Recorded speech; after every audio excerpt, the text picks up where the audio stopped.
Kubelikan apartemen mewah sebagai kado untuk mertua. Namun saat ada arisan keluarga di apartemennya, suamiku malah menelponku. Ibu tidak mau kamu datang, kini langsung ku rancang pembalasan untuknya. Halo Bunda, semoga Bunda semuanya dalam keadaan sehat dan bahagia ya. Sebelum masuk ke ceritanya, jangan lupa like, komen dan subscribe channel ini ya. Selamat menonton. Debu beterbangan halus, disinari semburat jingga senja yang menembus jendela kaca raksasa. Aku, Indri, berdiri di tengah ruang kosong itu, menatap pemandangan kota yang mulai dihiasi lampu-lampu. Lantai marmer Italia yang dingin terasa melalui sol sepatuku. Ini dia, apartemen di The Jasper, lantai 21. Sudah 3 bulan sejak surat akta jual beli itu resmi atas nama Ibu Windu, mertuaku. Aryo melingkarkan lengannya di bahuku. Akhirnya selesai juga, ucapnya. Suaranya bergema di ruangan yang masih kosong.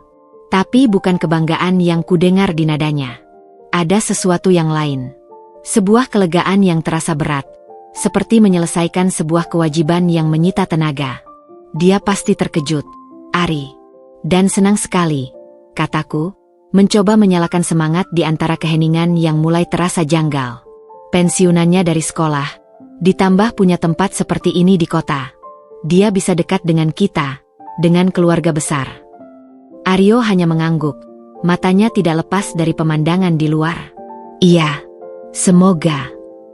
2 kata itu terasa datar. Aku ingat betul bagaimana ide ini berawal. Setahun setelah pernikahan kami, bisnis kontraktor dan properti yang kami rintis mulai menanjak.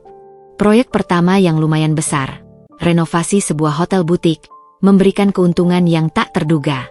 Malam itu, di atas balkon rumah kontrakan kami dulu, aku bersandar di bahunya. Kamu tahu, Mas, aku punya mimpi, bisikku. Apa itu? Tanyanya, mencium rambutku. Membeli sebuah apartemen untuk ibumu. Membalas segala jerih payahnya.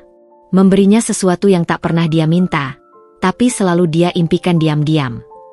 Aryo diam cukup lama. Itu sangat mulia, Yende. Tapi kau tidak perlu. Aku ingin. Untuk kita juga. Sebagai tanda terima kasihku padanya. Karena telah melahirkan lelaki hebat seperti kamu. Aku, dengan naifnya, percaya bahwa sebuah apartemen mewah bisa menjadi jembatan. Jembatan yang akan menyeberangkan aku dari status, menantu dari keluarga biasa, menjadi bagian dari keluarga yang dihargai. Aku melihatnya sebagai kunci, literal dan simbolis, untuk memasuki hati Ibu Windu yang selalu tertutup rapat. Prosesnya panjang. Aku yang memilih lokasi, menawar harga, memilih desain interior. Aryo terlibat, tapi seringkali seperti seorang insinyur yang mengerjakan proyek klien, bukan seorang anak yang membangun rumah untuk ibunya. Setiap kali aku tunjukkan pilihan keramik atau warna cat, dia hanya bilang, "Bagus, terserah kamu saja, Dik." Apa ibumu suka warna earth tone atau yang terang? Tanyaku suatu kali. Aku tidak terlalu ingat, jawabnya, menghindari pandanganku. Yang sederhana saja. Kini, berdiri di apartemen yang sudah jadi, keraguan yang kupendam mulai menggeliat. Apartemen ini terlalu sempurna, terlalu modern, terlalu aku. Mencerminkan seleraku yang terbentuk dari pekerjaanku. Bukan selera Ibu Windu yang kusaksikan sederhana dan cenderung konservatif di rumah lamanya. Kita kasih kejutan besok, ya? Kataku, memecah kesunyian. Ajak ibu makan malam, lalu kita bawa ke sini. Baik, jawab Aryo singkat. Lalu dia menatapku, ada kerutan halus di dahinya. Yende, terima kasih. Untuk semua ini, aku harap ibu bisa menerimanya dengan baik. Kalimat terakhir itu menggantung. Menerimanya dengan baik. Pilihan katanya aneh. Bukankah seharusnya seseorang bersyukur dan sangat senang menerima hadiah seperti ini? Tentu saja dia akan senang. Mas, siapa yang tidak? Godaku, mencoba mengusir bayangan buruk. Tapi malam itu, di rumah kami sendiri, aku terbangun. Aryo tidak ada di sampingku. Aku menemukannya di balkon, memandang langit malam dengan segelas air di tangannya. "Mas, kenapa? Gugup besok?" tanyaku, merangkulnya dari belakang. Dia menarik napas dalam. "Indri, Ibu, dia punya dunianya sendiri.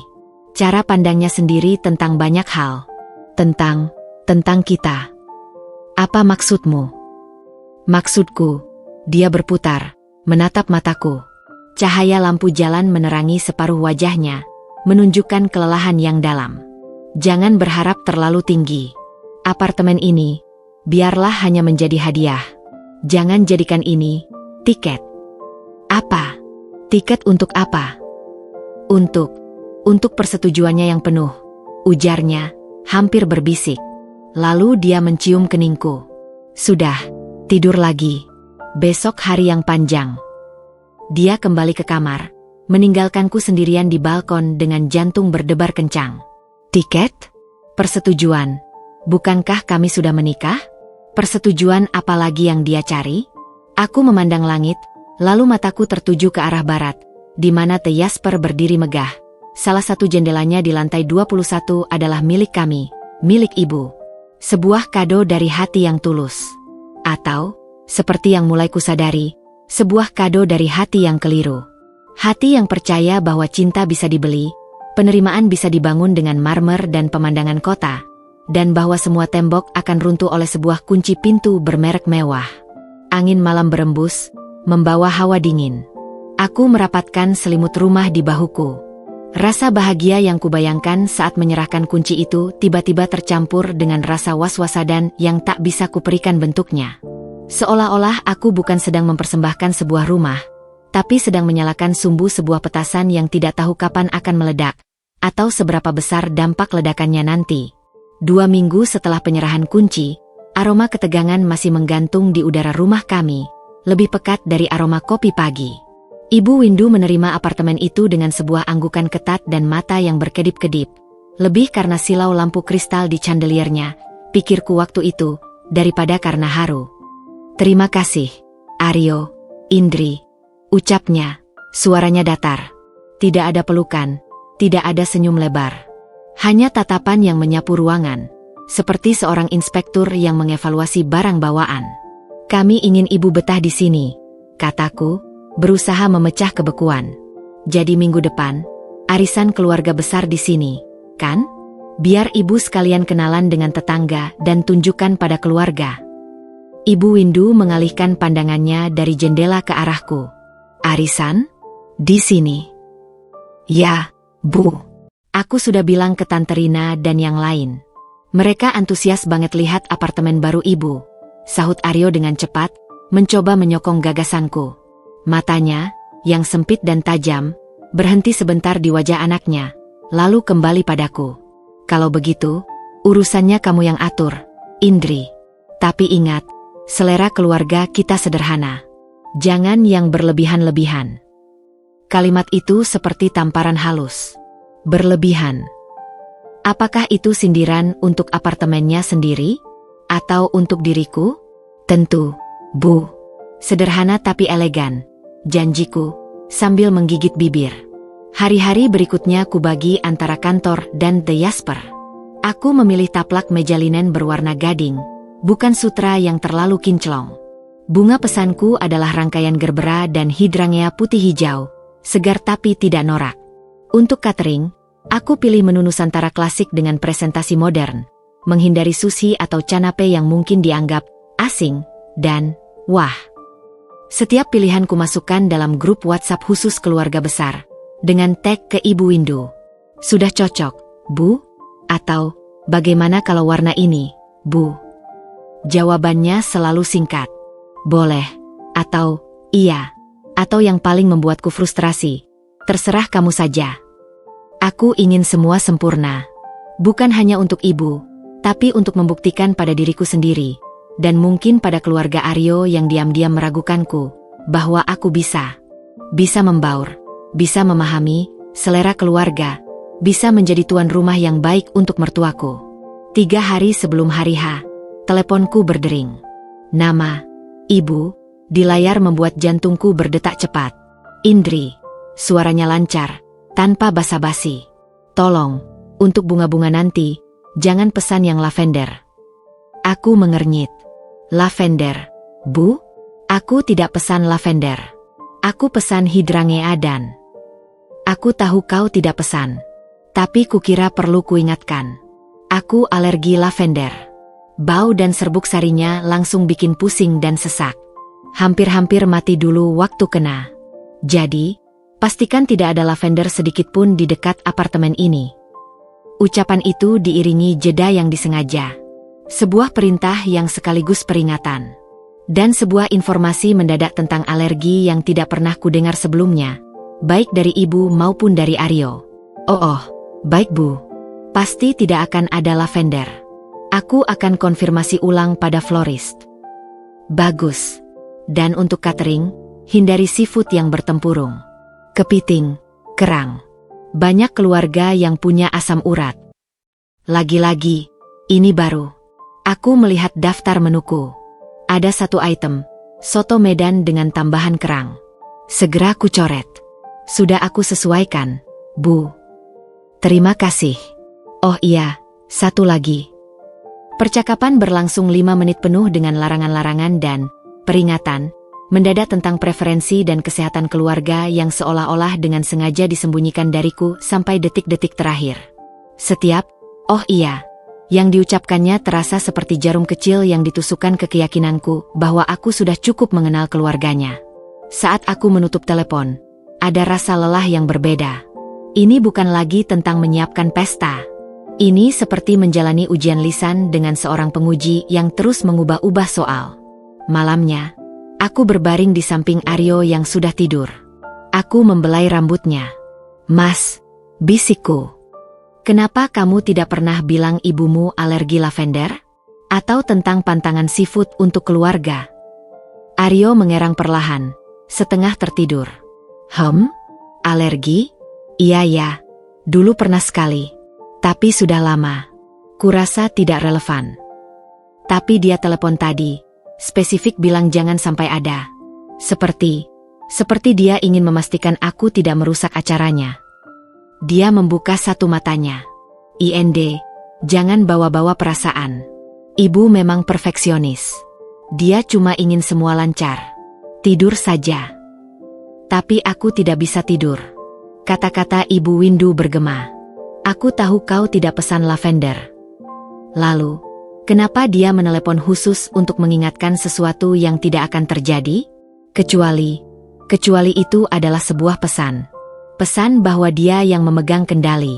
Bahwa pengetahuannya tentang keluarga dan kekurangtahuanku adalah senjatanya. Bahwa aku, dengan segala dekorasi dan persiapanku, tetap adalah orang luar yang perlu diingatkan tentang aturan-aturan. Aku menatap langit-langit. Persiapan arisan ini bukan lagi tentang kemewahan atau keramahan.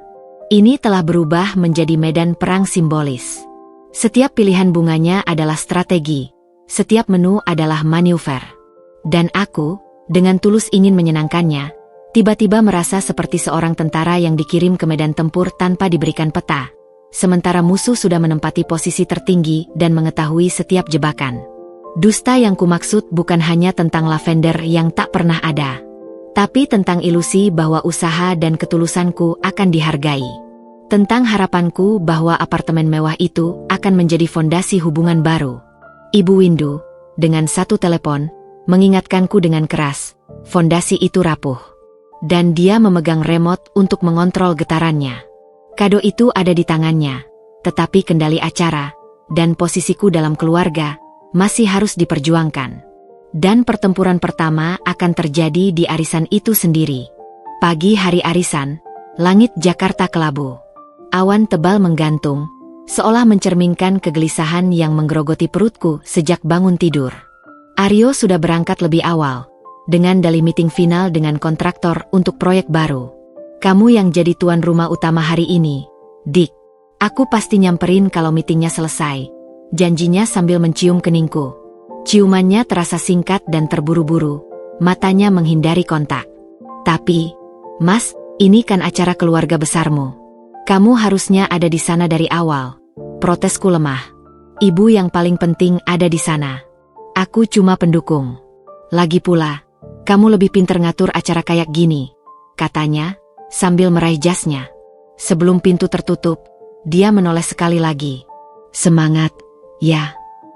Kata-katanya seharusnya menghibur, tapi justru meninggalkan rasa hampa. Aku merasa seperti pion yang dikirim sendirian ke garis depan. Perjalanan ke The Jasper kuhabiskan dengan mengecek ulang segala detail di grup WhatsApp. Florist mengirim foto buket bunga yang sudah ditaruh di apartemen. Tak ada secuil pun lavender. Catering konfirmasi semua menu sudah tiba dan sedang dipanaskan. Aku bahkan menyempatkan membuat tartlet keju dan bayam kecil-kecil. Resep andalanku yang biasanya dipuji teman-teman. Barangkali, dengan makanan buatanku sendiri, Ibu Windu bisa melihat usahaku.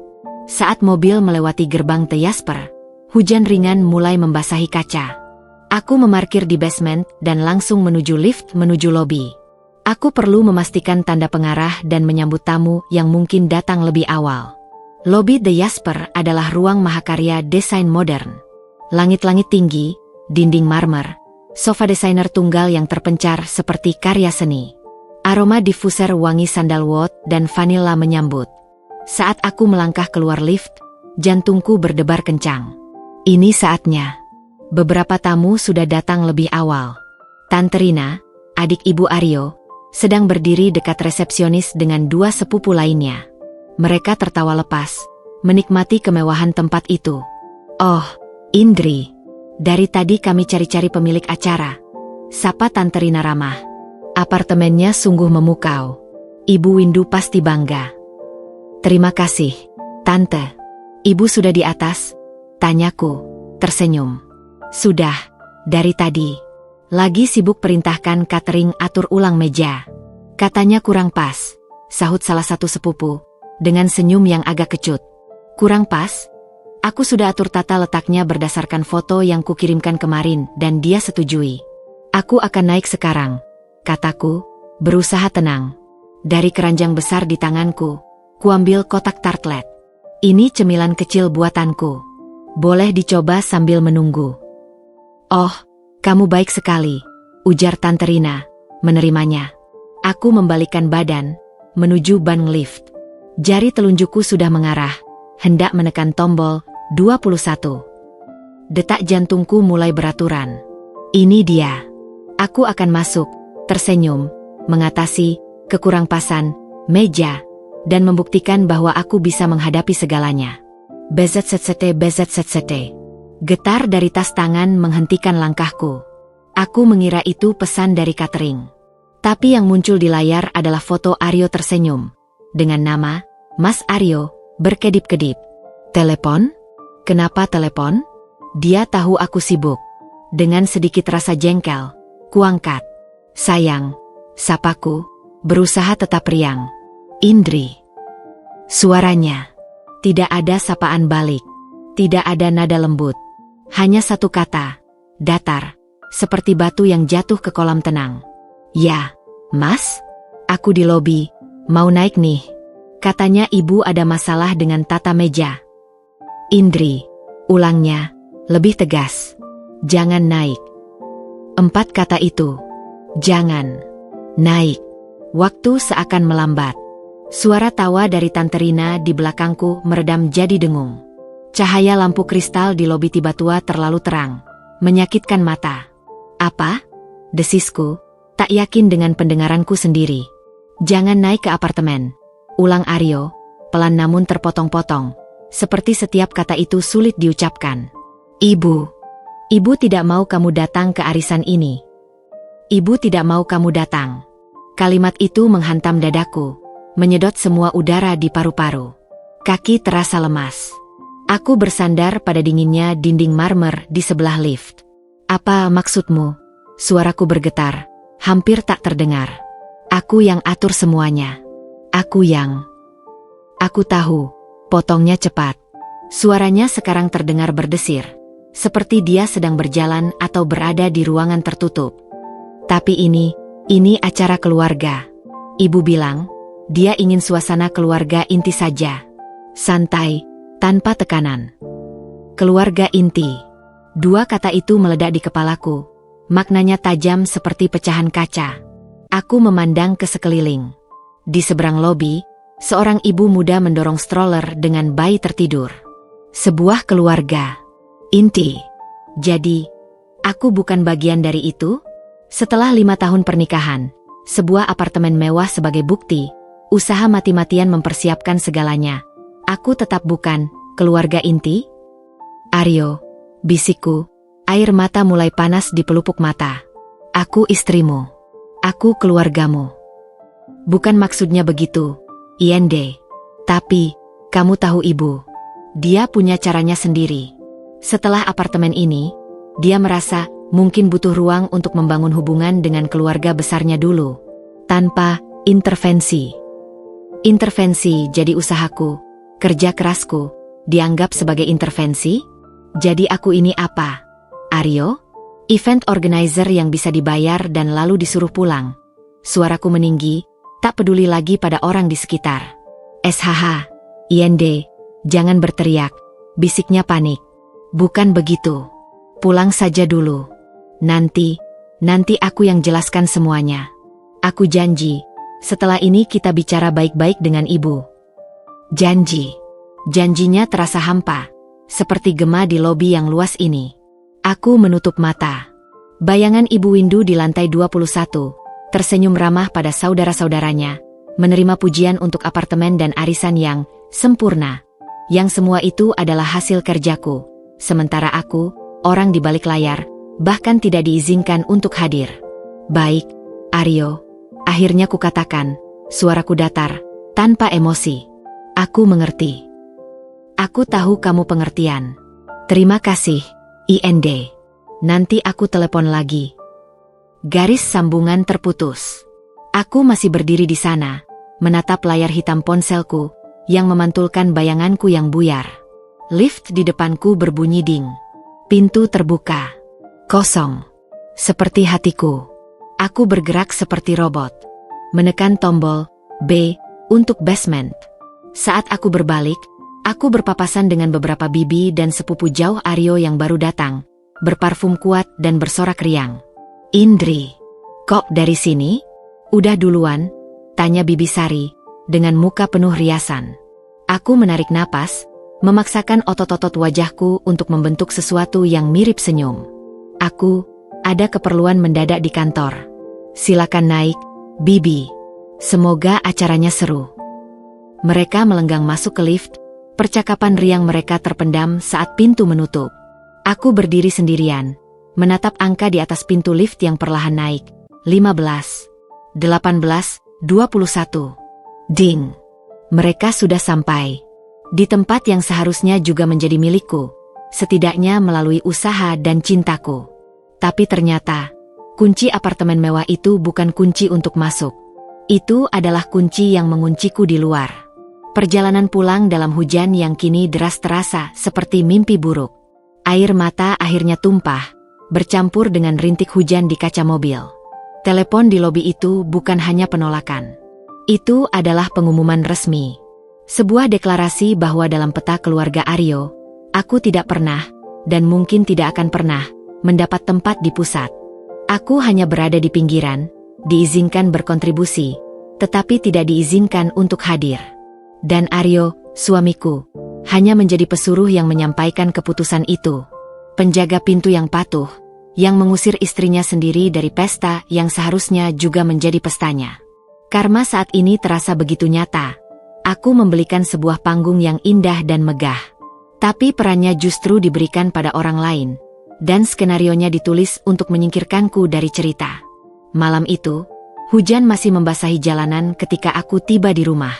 Rumah kami, yang terasa lebih dingin dan lebih sunyi dari apartemen kosong manapun.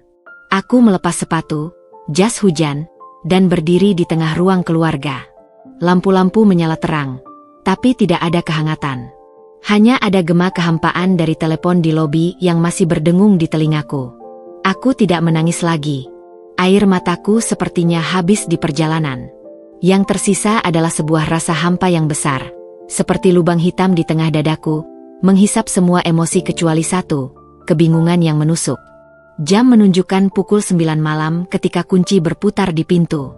Aryo masuk, wajahnya tampak lesu. Pakaiannya masih rapi tapi matanya merah. Dia membawa bau restoran dan aroma parfum yang asing. Bukan parfum Ibu Windu. Parfum yang lebih muda, floral. Inde, sapanya, suaranya serak. Dia meletakkan jaketnya dengan hati-hati. Aku masih duduk di sofa, memeluk bantal. Aku hanya menatapnya. Acaranya lancar, katanya, menghindari mataku. Ibu senang. Keluarga pada pujian. Bagus, jawabku, datar. Dia duduk di kursi berlawanan, tidak berani mendekat. Jarak 2 meter di antara kami terasa seperti jurang.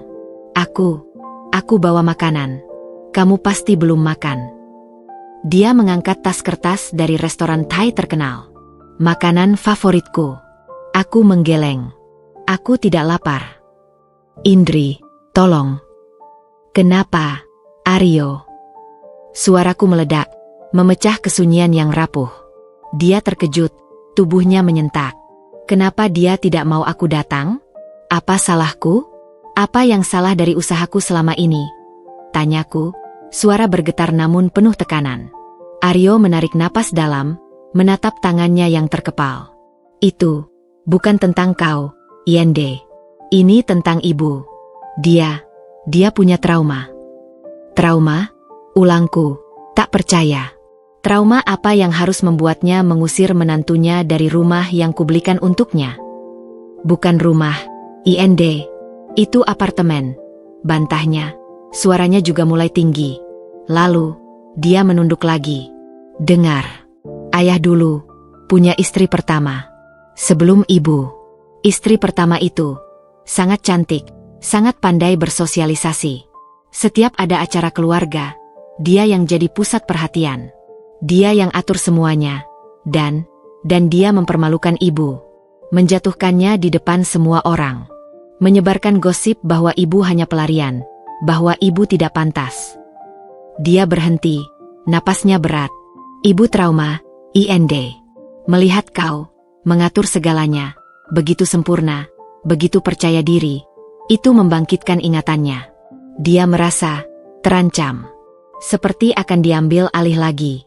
Dia ingin acara keluarganya berjalan sesuai kendalinya, tanpa merasa ada saingan. Aku terduduk diam, mencerna semua itu. Alasan itu terdengar seperti skenario sinetron murahan. Tapi di mata Aryo, itu adalah kebenaran mutlak. Jadi, aku dihukum karena kecantikan dan kemampuan istri pertama ayahmu? Tanyaku, sarkastik. Aku bahkan tidak tahu siapa dia. Aku cuma ingin membantumu, Aryo. Membantu ibumu. Aku tahu, teriaknya, bangkit berdiri. Aku tahu kau hanya ingin baik. Tapi kau tidak mengerti posisiku. Dia ibuku, Indri. Dia sendirian membesarkanku. Dia berkorban segalanya. Aku tidak bisa. Aku tidak bisa mengecewakannya. Tidak bisa melukai perasaannya. Disinilah letak inti masalahnya. Bukan tentang Ibu Windu atau traumanya. Tapi tentang Aryo. Tentang ikatan tak sehat antara anak lelaki tunggal yang dibesarkan oleh ibu single parent, dan ibunya yang telah menjadikan anak itu sebagai seluruh dunianya. Aku, sebagai istri, adalah pendatang baru yang mengancam keseimbangan itu. Jadi, kau memilih untuk melukai perasaanku. Suaraku rendah, penuh luka. Kau biarkan aku dipermalukan di lobi, diusir seperti pelayan yang tidak diinginkan, demi tidak mengecewakan ibumu. Air mata akhirnya mengalir lagi, kali ini dalam diam. Air mata kepedihan yang dalam karena dikhianati oleh orang yang seharusnya menjadi pelindungku. Bukan pilihan, Inde. Itu permintaannya. Aku cuma mencoba menengahi. Aku janji, pelan-pelan aku akan berbicara padanya. Dia akan mengerti. Dia hanya butuh waktu. Waktu. Aku terkikih pahit. Kita sudah menikah 5 tahun. Aryo, berapa lama lagi waktu yang dia butuhkan? Sampai kita punya anak? Atau sampai kita tua? Apakah aku selamanya akan menjadi warga negara kelas 2 di keluargamu sendiri? Dia tidak bisa menjawab. Dia hanya melihatku, dengan wajah yang dipenuhi konflik dan penderitaan. Dalam diam, aku menyadari sesuatu yang pahit. Penderitaannya karena terjepit antara aku dan ibunya. Baginya, lebih nyata dan lebih penting daripada penderitaanku karena secara terbuka ditolak dan diasingkan. Kau bilang ini bukan tentang aku, kataku perlahan, mengusap air mata. Tapi kau salah, Aryo. Ini semua tentang aku. Tentang apakah aku, sebagai istrimu, punya hak yang sama di keluargamu. Tentang apakah suamiku punya keberanian untuk berdiri di sampingku. Dan hari ini, kau menjawabnya dengan sangat jelas. Aku berdiri, tubuhku terasa lelah ribuan tahun. Makanan Thai-nya simpan sendiri. Aku akan tidur di kamar tamu. IND, tunggu. Tidak, Aryo. Tidak malam ini. Aku butuh waktu untuk memikirkan semua ini. Untuk memikirkan apakah pengertian yang selama ini kualami ini sebenarnya hanya bentuk lain dari pengabaian. Aku berjalan menyusuri koridor, meninggalkannya berdiri sendiri di ruang tengah. Saat aku menutup pintu kamar tamu, terdengar suara sesuatu yang dihempaskan ke lantai. Mungkin jaketnya, mungkin tas makanan itu. Aku merosot di balik pintu, menarik lutut ke dada. Karma yang kurasakan malam ini lebih pahit dari yang kubayangkan. Bukan hanya penolakan dari mertua, tapi pengkhianatan dari suami sendiri. Pengkhianatan pasif yang mematikan, dibungkus dengan alasan, mengerti, dan trauma. Aku selalu berusaha memahami, selalu berusaha masuk. Tapi malam ini, aku diingatkan dengan keras. Ada beberapa pintu yang, meski kau punya kuncinya, tidak akan pernah terbuka untukmu. Dan ada beberapa pertempuran yang tidak bisa kumenang sendiri, karena pasukan yang seharusnya di sisiku, ternyata sudah membelot ke pihak lawan sebelum perang dimulai. Aku memandang gelap di luar jendela. Hujan telah berhenti, meninggalkan jalanan yang basah dan berkilauan di bawah lampu jalan. Seperti air mataku. Besok akan mengering. Tapi bekasnya, nodanya, akan tetap ada. Dan aku harus memutuskan, apakah aku akan terus membersihkan noda yang tak habis-habis ini, ataukah aku harus pergi mencari jalan yang tidak lagi mengharuskanku untuk terus-menerus memahami ketidakpedulian mereka. 3 minggu setelah arisan yang mengubah segalanya, kehidupan berjalan dengan ritme yang pincang. Aryo dan aku seperti dua planet yang kebetulan berada di orbit yang sama, berpapasan di dapur, ruang keluarga, namun jarak dingin di antara kami masih membeku. Kata, ibu, menjadi kata yang dihindari, sebuah ranjau darat yang bisa meledakkan gencatan senjata rapuh kami.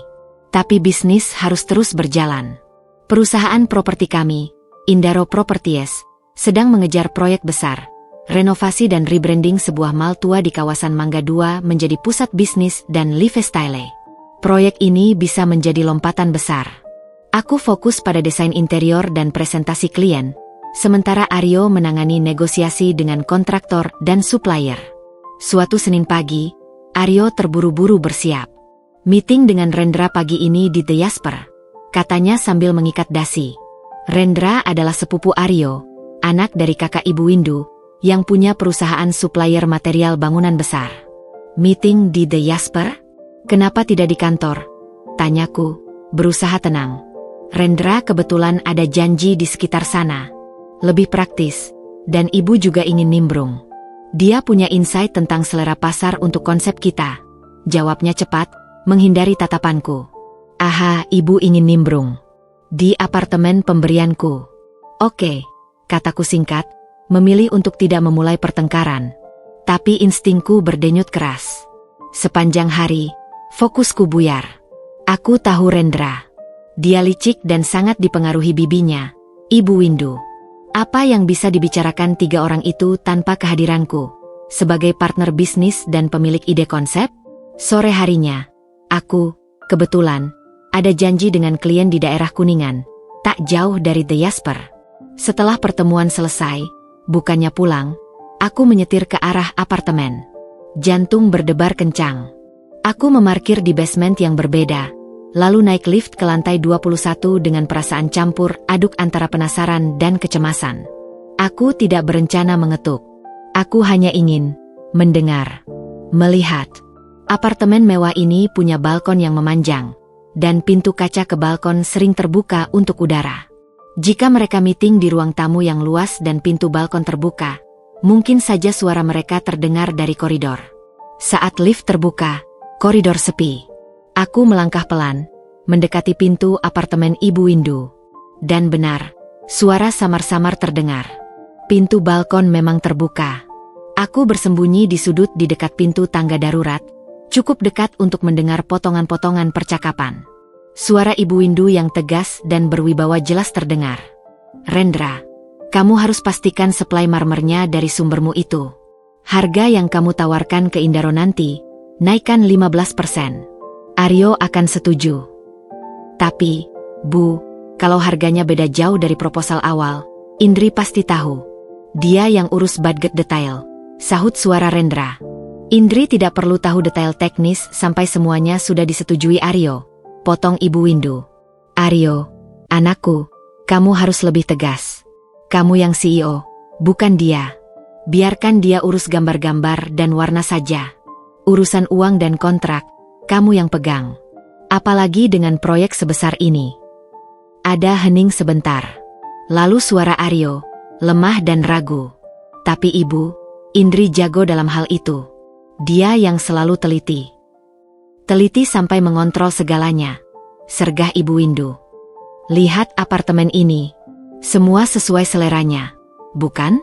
Dia pikir dia bisa membeli tempat di keluarga ini dengan uang dan selera desainnya. Sekarang dia mau mengontrol bisnismu juga. Kamu mau jadi boneka istrimu, Aryo." Aku menempelkan tangan ke mulut, menahan gelegak amarah yang mendidih. Jadi, inilah persekongkolannya. Meminggirkanku dari keputusan finansial perusahaan kami sendiri. Menggunakan Rendra untuk menaikkan harga dan, bisa dipastikan, komisi gelap akan masuk ke siapa? Ke Ibu Windu? Atau ke dana bersama, keluarga? "Rendra," lanjut Ibu Windu, suaranya lebih lunak, penuh strategi. "Proyek mal ini hanya awal. Kalau kerjasama ini berjalan mulus, banyak proyek keluarga lain yang bisa kamu supply. Tante pastikan. Tapi kita harus satu suara. Aryo harus menunjukkan kepemimpinan. Dan untuk menunjukkan kepemimpinan, kadang keputusan yang tidak populer harus diambil. Termasuk, membatasi peran orang yang bukan darah daging kita dalam hal-hal krusial." Bukan darah daging kita. Kalimat itu seperti tamparan di udara dingin koridor. Lebih sakit dari keluarga inti. "Bagaimana dengan kontrak dengan pengembang malnya?" tanya Rendra. "Serahkan pada Aryo dan pengacara kantor. Pastikan Indri hanya mendapat salinan final untuk arsip, bukan draft untuk direview," instruksi Ibu Windu. Aku tidak bisa lagi mendengarkan. Dadaku sesak, napasku pendek-pendek. Aku mundur pelan-pelan, lalu berbalik dan hampir berlari menuju lift. Jari-jariku gemetar menekan tombol basement. Di dalam mobil, aku menatap setir tanpa melihat. Rasanya seperti ditusuk dari belakang. Bukan hanya oleh Ibu Windu yang jelas-jelas memusuhiku, tapi oleh Aryo. Diamnya di dalam ruangan itu adalah persetujuan. Ketidakberaniannya untuk membelaku adalah pengkhianatan. Mereka sedang merencanakan cope dietat di perusahaanku sendiri. Dan mereka melakukannya di atas marmer dan di bawah lampu kristal apartemen yang kubelikan dengan tulus. Karma di sini begitu ironis dan dalam. Aku membangun sebuah menara gading untuk mertuaku, dan dia menggunakannya sebagai menara pengawas dan benteng untuk menjatuhkanku. Aku memberinya sebuah tempat yang aman dan mewah, dan dia mengubahnya menjadi markas untuk menggali lubang bagiku di tempat yang seharusnya paling aman, bisnis dan rumah tanggaku. Air mata tidak keluar. Yang ada adalah sebuah kedinginan yang membekukan, diikuti oleh tekad baja yang perlahan namun pasti mulai menyala di dalam hatiku yang terluka. Jika mereka ingin berperang, jika mereka ingin memainkan game kekuasaan dengan cara licik di balik pintu tertutup, maka baiklah. Tapi mereka lupa satu hal, apartemen itu mungkin miliknya. Tapi perusahaan itu, Indaro, ada namaku di sana. Dan aku tidak akan membiarkan siapapun, termasuk suamiku yang pengecut dan mertuaku yang haus kuasa, merampas apa yang telah kubangun dengan keringat dan kecerdasanku. Pertempuran terbuka mungkin telah kalah di lobi. Tapi perang rahasia ini baru saja dimulai. Dan kali ini, aku tidak akan lagi hanya menjadi Indri yang pengertian. Aku akan menjadi Indri yang waspada, yang cerdik, dan yang siap membela apa yang menjadi haknya. Persekongkolan mereka di balik pintu apartemen mewah itu telah membuka mataku. Dan sekarang, aku melihat semuanya dengan sangat jelas. 2 bulan berlalu sejak aku tak sengaja mendengar persekongkolan di balik pintu apartemen Ibu Windu. Aku memilih untuk diam. Bukan karena menerima, tapi karena mengumpulkan bukti dan mengamati. Aku tetap menjalankan peranku di Indaro Properties dengan teliti, tetapi sekarang dengan mata ketiga yang selalu terbuka. Aryo, di bawah pengaruh ibunya, mulai mengambil alih lebih banyak kendali keuangan. Proposal dari Rendra Supplies untuk material marmer, keramik, dan besi untuk proyek Mall Mangga 2 datang dengan harga yang 12% lebih tinggi dari pasaran. Ketika ku soroti, Aryo membela. Kualitas Rendra yang terbaik, IND. Dan kita dapat terms pembayaran yang lebih panjang. Ini menguntungkan cash flow, ujarnya dalam rapat internal. Tapi kita bisa dapat kualitas setara dengan harga 15% lebih murah dari supplier lain yang sudah kita audit. Bantahku, menunjuk spreadsheet perbandingan di layar. Dengan hubungan keluarga, kita dapat kepercayaan lebih. Bayangkan kalau ada delay atau kecacatan material, Rendra pasti lebih tanggap jawab, balas Aryo, mengulang kata-kata yang sepertinya telah dilatih. Apa hubungan keluarga menjamin kualitas? Tanyaku dingin. Indri, percayalah padaku untuk keputusan ini. Tukasnya, menutup diskusi. Itu pertama kalinya dia menggunakan otoritasnya sebagai CEO untuk memotong argumentasiku. Di mata staf, tercipta ketegangan. Aku menghela napas, berpura-pura mengalah. Baik, terserah kamu. Kemenangan kecil itu membuat Aryo semakin percaya diri, atau semakin dalam-dalam cengkeraman ibunya. Proyek akhirnya dimulai. Semua berjalan, tapi dengan biaya membengkak yang hanya aku dan Aryo, dan mungkin Ibu Windu serta Rendra, yang tahu. Lalu, proyek berikutnya muncul. Pengembangan klaster rumah tapak di kawasan Sentul. Proyek yang lebih besar, dengan marin yang lebih tipis namun volume tinggi. Kuncinya ada pada lahan dan izin. Lagi-lagi, koneksi keluarga muncul. Kali ini, sepupu lain dari pihak Ibu Windu, seorang pejabat di bagian perizinan wilayah. Meeting digelar lagi, dan lagi-lagi, aku tidak diundang. Ini lebih ke urusan birokrasi dan lobi, IND. Aku dan sepupu saja yang urus, kata Aryo. Aku hanya mengangguk. Aku sudah bisa menebak skenarionya. Komisi terselubung, markup harga, dengan dalih, uang rokok, atau fasilitas. Namun, proyek Sentul ini yang akhirnya menjadi batu sandungan pertama.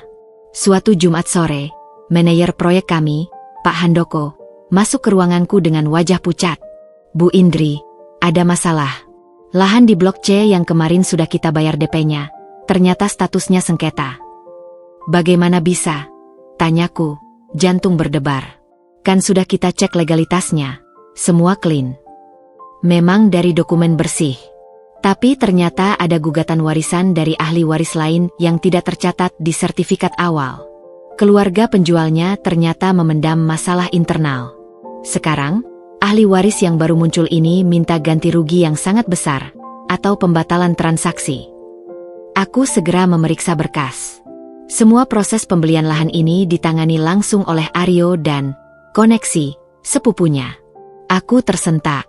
Di dalam file, ada catatan kecil tentang sebuah fee percepatan yang jumlahnya tidak wajar, ditransfer ke rekening sebuah CV yang tidak jelas.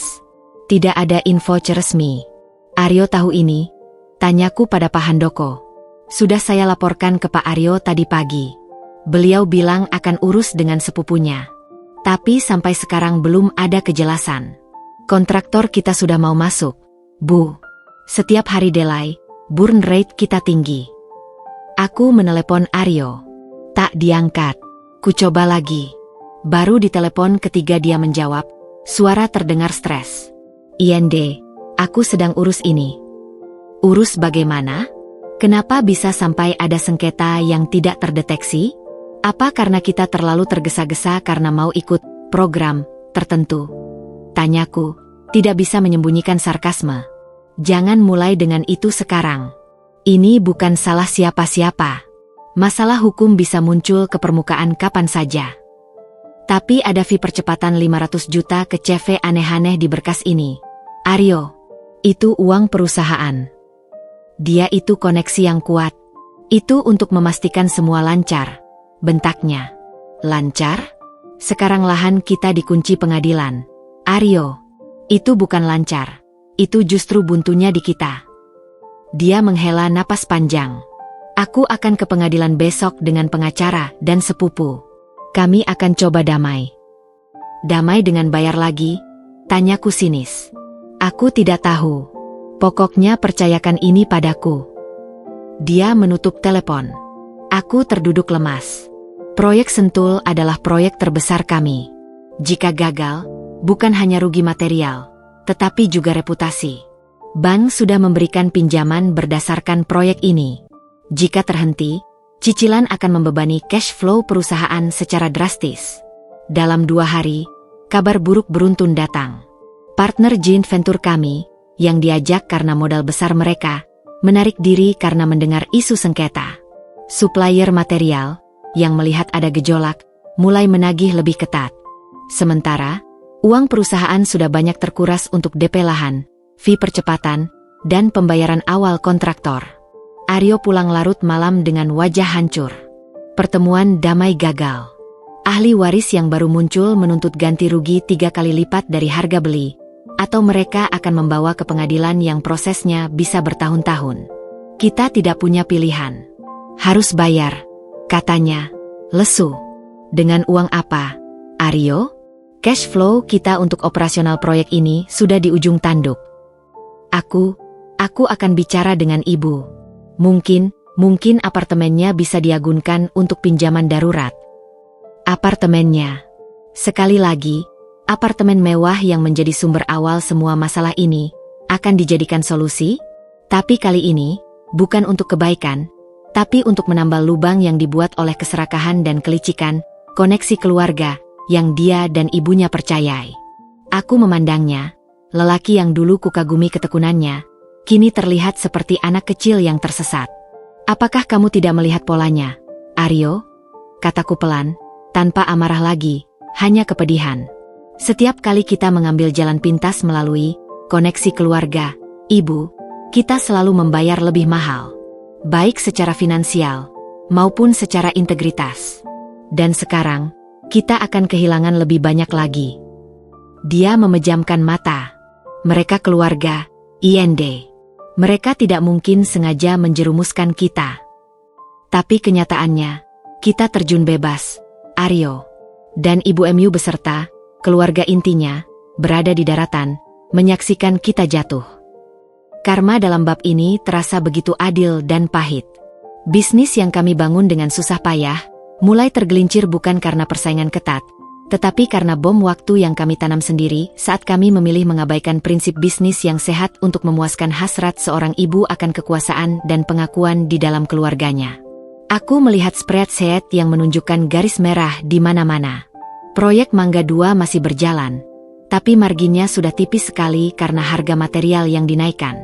Proyek Sentul nyaris mati suri.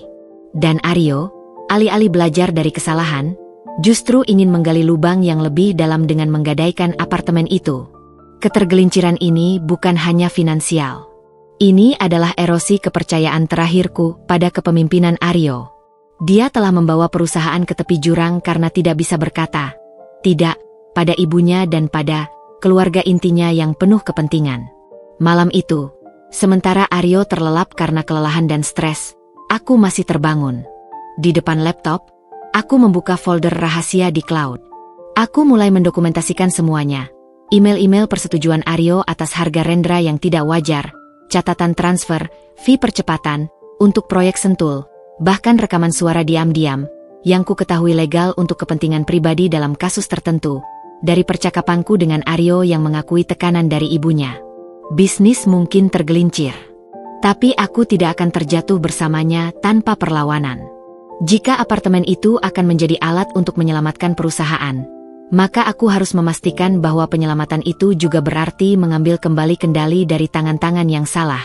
Dan mungkin, justru di saat tergelincir inilah, Aku bisa melihat dengan jelas jalan yang harus kupijak, jalan yang mungkin harus kujalani sendirian.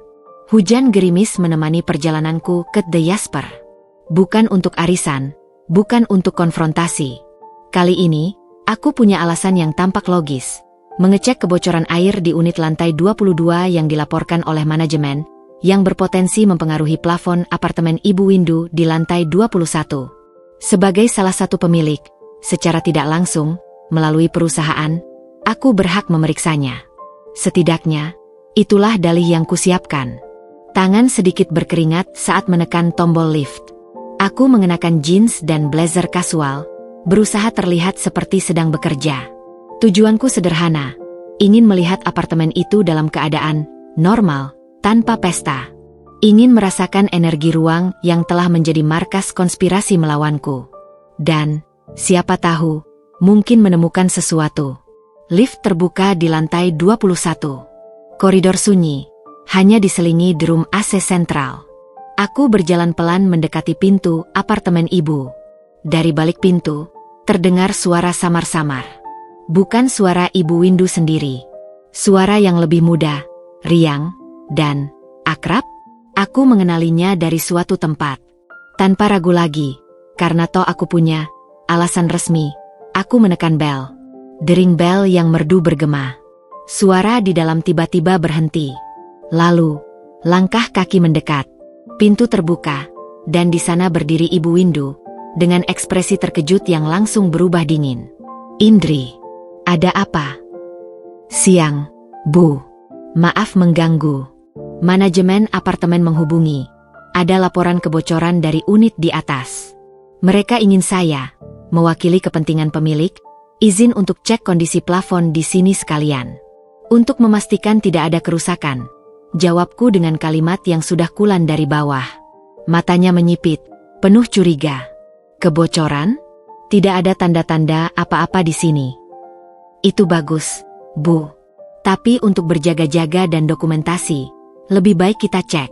Biar nanti ada laporan resmi ke manajemen." Tekanku, tetap sopan. Dia mendengus, tapi akhirnya membuka pintu lebih lebar. "Baiklah, cepat saja. Ibu ada tamu." Aku melangkah masuk. Apartemen itu masih sama sempurnanya, tapi sekarang ada sedikit kehidupan. Majalah berserakan, sebuah selimut kain tenun khas Jawa terlipat rapi di sofa. Dan di tengah ruang tamu, berdiri seorang wanita muda. Dia cantik, dengan rambut lurus sebahu, mata besar, dan senyum yang dipoles sempurna. Dia mengenakan setelan celana bahan warna krem yang mahal, dengan blus sutra sederhana. Tapi yang membuatku membeku adalah wajahnya. Aku pernah melihatnya di sebuah acara pameran properti 6 bulan lalu. Dia adalah Maya Sari, putri dari pemilik Surya Land, salah satu pengembang besar. Kami sempat berbincang singkat tentang tren desain. "Indri, ini Maya. Anak dari sahabat ibu dari dulu," ujar Ibu Windu dengan nada yang tiba-tiba berubah ramah, hangat, seperti yang belum pernah kudengar diarahkan padaku. "Maya, ini Indri, istri Aryo." Maya melangkah maju, tangannya terulur. Senyumnya manis, tapi matanya seperti scanner yang cepat menilai dari ujung rambut sampai ujung sepatuku. "Indri, senang bertemu lagi," katanya, suaranya seperti bel. "Aryo sering cerita tentang kamu." "Aryo sering cerita?" Jantungku berdetak kencang. "Oh, jadi kalian sudah kenal?" tanya Ibu Windu, dengan alis terangkat. Ada sedikit kepuasan di matanya. "Bertemu sekilas di pameran, Bu," jawabku, berusaha tenang. "Senang bertemu lagi, Maya. Kau sering kesini?" "Belakangan ini, iya," sahut Maya dengan santai, seperti sudah sangat nyaman. "Kebetulan lagi banyak bantu-bantu Ibu Windu urus dekorasi kecil-kecilan. Soalnya ibu bilang, selera kita mirip." Dia tersenyum pada Ibu Windu, dan Ibu Windu membalas senyum itu dengan hangat. Sebuah pertukaran senyum yang membuat perutku mual. "Indri kan sibuk dengan bisnisnya dan urusan lain," sahut Ibu Windu, dengan sedikit penekanan pada urusan lain yang terdengar merendahkan. "Jadi Maya yang baik hati sering nemenin ibu di sini. Anak yang pintar dan berbakatan sekali." Aku dipaksa menyaksikan sebuah adegan yang terasa seperti sandiwara. Ibu Windu dan Maya duduk berdampingan di sofa, dengan dua cangkir teh yang masih mengepul di atas meja. Seperti dua sahabat, atau seperti ibu dan calon menantu yang akrab. Aku cuma mau cek plafon di kamar tidur utama dan kamar mandi. Bu, permisi, ucapku, memutus momen tidak nyaman itu. Aku berjalan ke arah koridor, mendengar bisik-bisik mereka yang tertahan. Sudah kubilang, jangan khawatir. Potongan suara Maya. Lalu suara Ibu Windu yang lebih rendah. Waktunya tepat. Di kamar tidur utama, plafonnya bersih sempurna. Tidak ada tanda kebocoran. Tapi mataku tertarik pada sebuah foto di atas meja rias. Sebuah foto lama, di dalam bingkai perak. Foto Ibu Windu muda, dengan seorang wanita yang mirip Maya, dan dua anak kecil. Seorang anak laki-laki yang jelas Aryo kecil, dan seorang anak perempuan dengan mata besar. Maya kecil. Rahasia itu mulai terbuka. Kembali ke ruang tamu, mereka sudah berdiri. Semua baik-baik saja, Bu. Tidak ada kerusakan. Maaf telah mengganggu, kataku. Tidak apa. Lain kali, telepon dulu, pesan Ibu Windu, dingin kembali. Tentu, Bu. Senang bertemu lagi, Maya, ucapku pada wanita itu. Sama-sama, Indri. Sampai jumpa lain kali, balasnya, senyumnya masih sempurna, tapi kini kulihat ada sedikit kemenangan. Di baliknya, perjalanan turun di lift terasa seperti abadi. Pikiranku berpacu. Maya, bukan sekadar anak sahabat. Dia adalah bagian dari masa lalu Ibu Windu yang sangat dekat. Dan sekarang, dia hadir kembali, ditempatkan dengan sengaja di apartemen mewah itu, dekat dengan Aryo. Ibu Windu tidak hanya ingin menjauhkanku, dia sudah menyiapkan pengganti. Seorang wanita dari dunia dan kelas yang menurutnya lebih pantas untuk anaknya. Apartemen mewah itu, yang kubelikan dengan tulus, kini dia jadikan sebagai stage untuk memperkenalkan kembali Aryo pada calon yang ideal di matanya. Karma di bab ini begitu licik. Aku membelikan sebuah sangkar emas, dan kini sang penghuni aslinya sedang membawa burung betina pilihannya untuk memperkenalkannya pada sang jantan, suamiku sendiri. Teleponku bergetar. Sebuah pesan dari Aryo, meeting dengan Rendra dan pengacara soal lahan Sentul selesai. Hasilnya lumayan. Makan malam di luar yuk? Aku jemput. Aku menatap pesan itu. Meeting dengan Rendra lalu. Di atas, Maya yang tersenyum manis. Semuanya terhubung. Sebuah jaringan, keluarga inti, yang sedang bekerja meminggirkanku, baik secara emosional maupun profesional. Kubalas pesannya. Lagi dekat The Jasper. Cek kebocoran untuk ibu. Baru ketemu tamunya. Maya. Kenalan lama ya? Tidak ada balasan selama 5 menit. Lalu, teleponnya masuk. IND, kamu di apartemen ibu. Suaranya terdengar tegang. Sudah pergi. Siapa Maya itu sebenarnya? Aryo. Dia, seperti yang ibu bilang, anak sahabatnya. Tapi kenapa ibu tidak pernah cerita tentang dia? Dan kenapa dia tiba-tiba sering ke apartemen? Indri, jangan mulai. Ibu butuh teman. Kamu kan sibuk. Aku juga sibuk. Dan kenapa dia bilang kamu sering cerita tentang aku padanya? Tanyaku, menohok. Dia terdiam. Panjang. Aryo. Kadang kita ketemu di acara bisnis. Kebetulan, dia kerja di Suryaland juga. Ya, sekali-sekali ngobrol. Ngobrol tentang istrimu? Di apartemen ibumu yang baru. Suaraku semakin tajam. Tidak selalu di apartemen. Indri, kamu paranoid. Dia cuma teman ibu.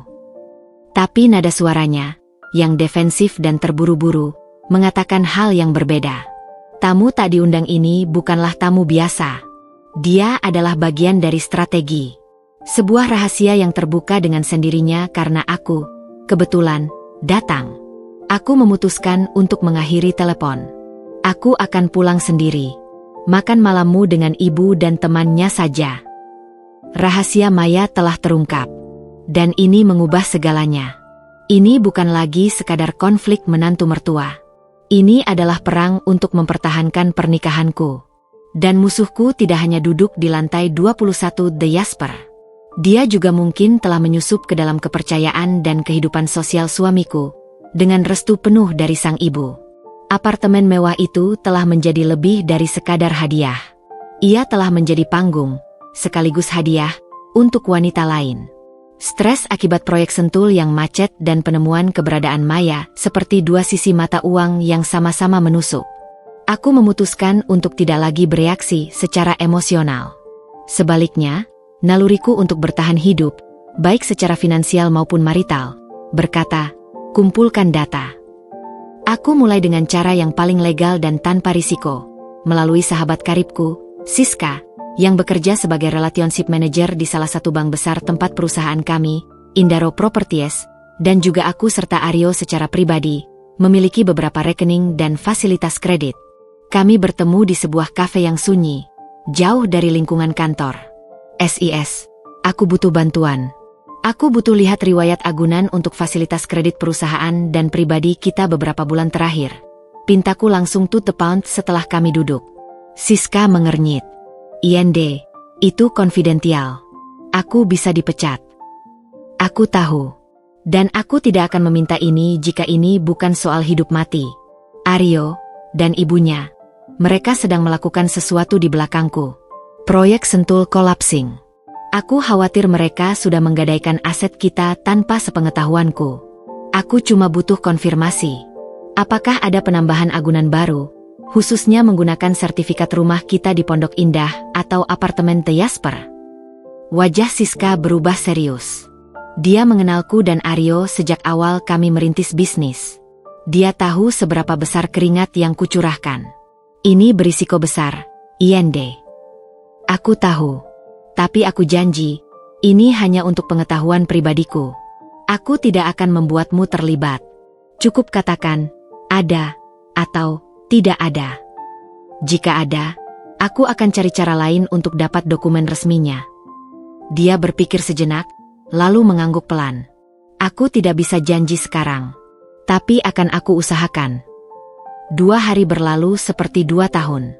Setiap telepon dari Siska membuat jantungku berdebar kencang. Akhirnya, di hari ketiga, dia mengirim pesan singkat. Makan siang besok. Kafe lama. Datang sendiri. Esok harinya, aku duduk di hadapannya dengan napas tertahan. Siska tidak membawa dokumen fisik, tapi wajahnya yang pucat sudah mengatakan segalanya. Ada, IND, bisiknya, matanya melirik ke sekeliling. Bukan 1. 2, desisku. Iya. Pertama, apartemen The Jasper, lantai 21. Atas nama Ibu Windusari. Itu dijadikan agunan tambahan untuk fasilitas kredit modal kerja Indaro Properties 3 bulan lalu. Limitnya dinaikkan signifikan.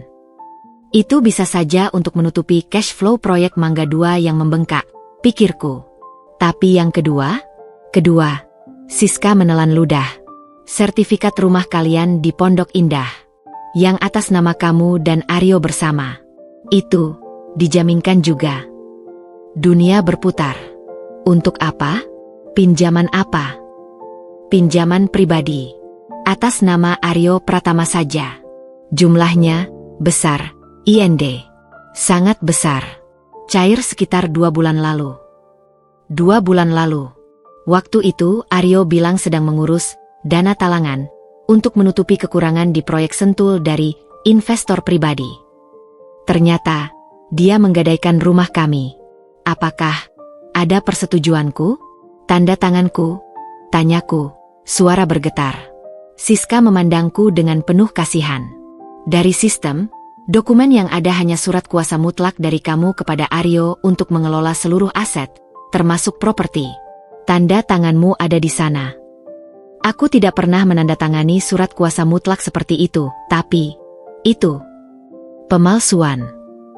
Siska menyelesaikan kalimatku. Kemungkinan besar. Atau, dia memanfaatkan tanda tanganmu di dokumen lain yang lalu ditempel. Tapi IND, ini serius. Jika pinjaman itu macet, bank bisa menyita rumah kalian. Aku merasa mual. Apartemen yang kubelikan untuk Ibu Windu telah menjadi alat untuk membebani perusahaan. Dan rumah kami, home kami, telah digadaikan secara diam-diam oleh suamiku sendiri. Semua ini didalangi oleh rasa tidak tega Aryo pada ibunya dan desakan untuk menyelamatkan proyek yang sudah keropos karena koneksi keluarga mereka. Malam itu, aku menunggu Aryo pulang dengan ketenangan es. Dia masuk dengan wajah letih, tapi masih mencoba tersenyum. "Yende, ada kabar lumayan. Masalah lahan Sentul. Kita bisa nego turun menjadi ganti rugi 1,5 kali lipat.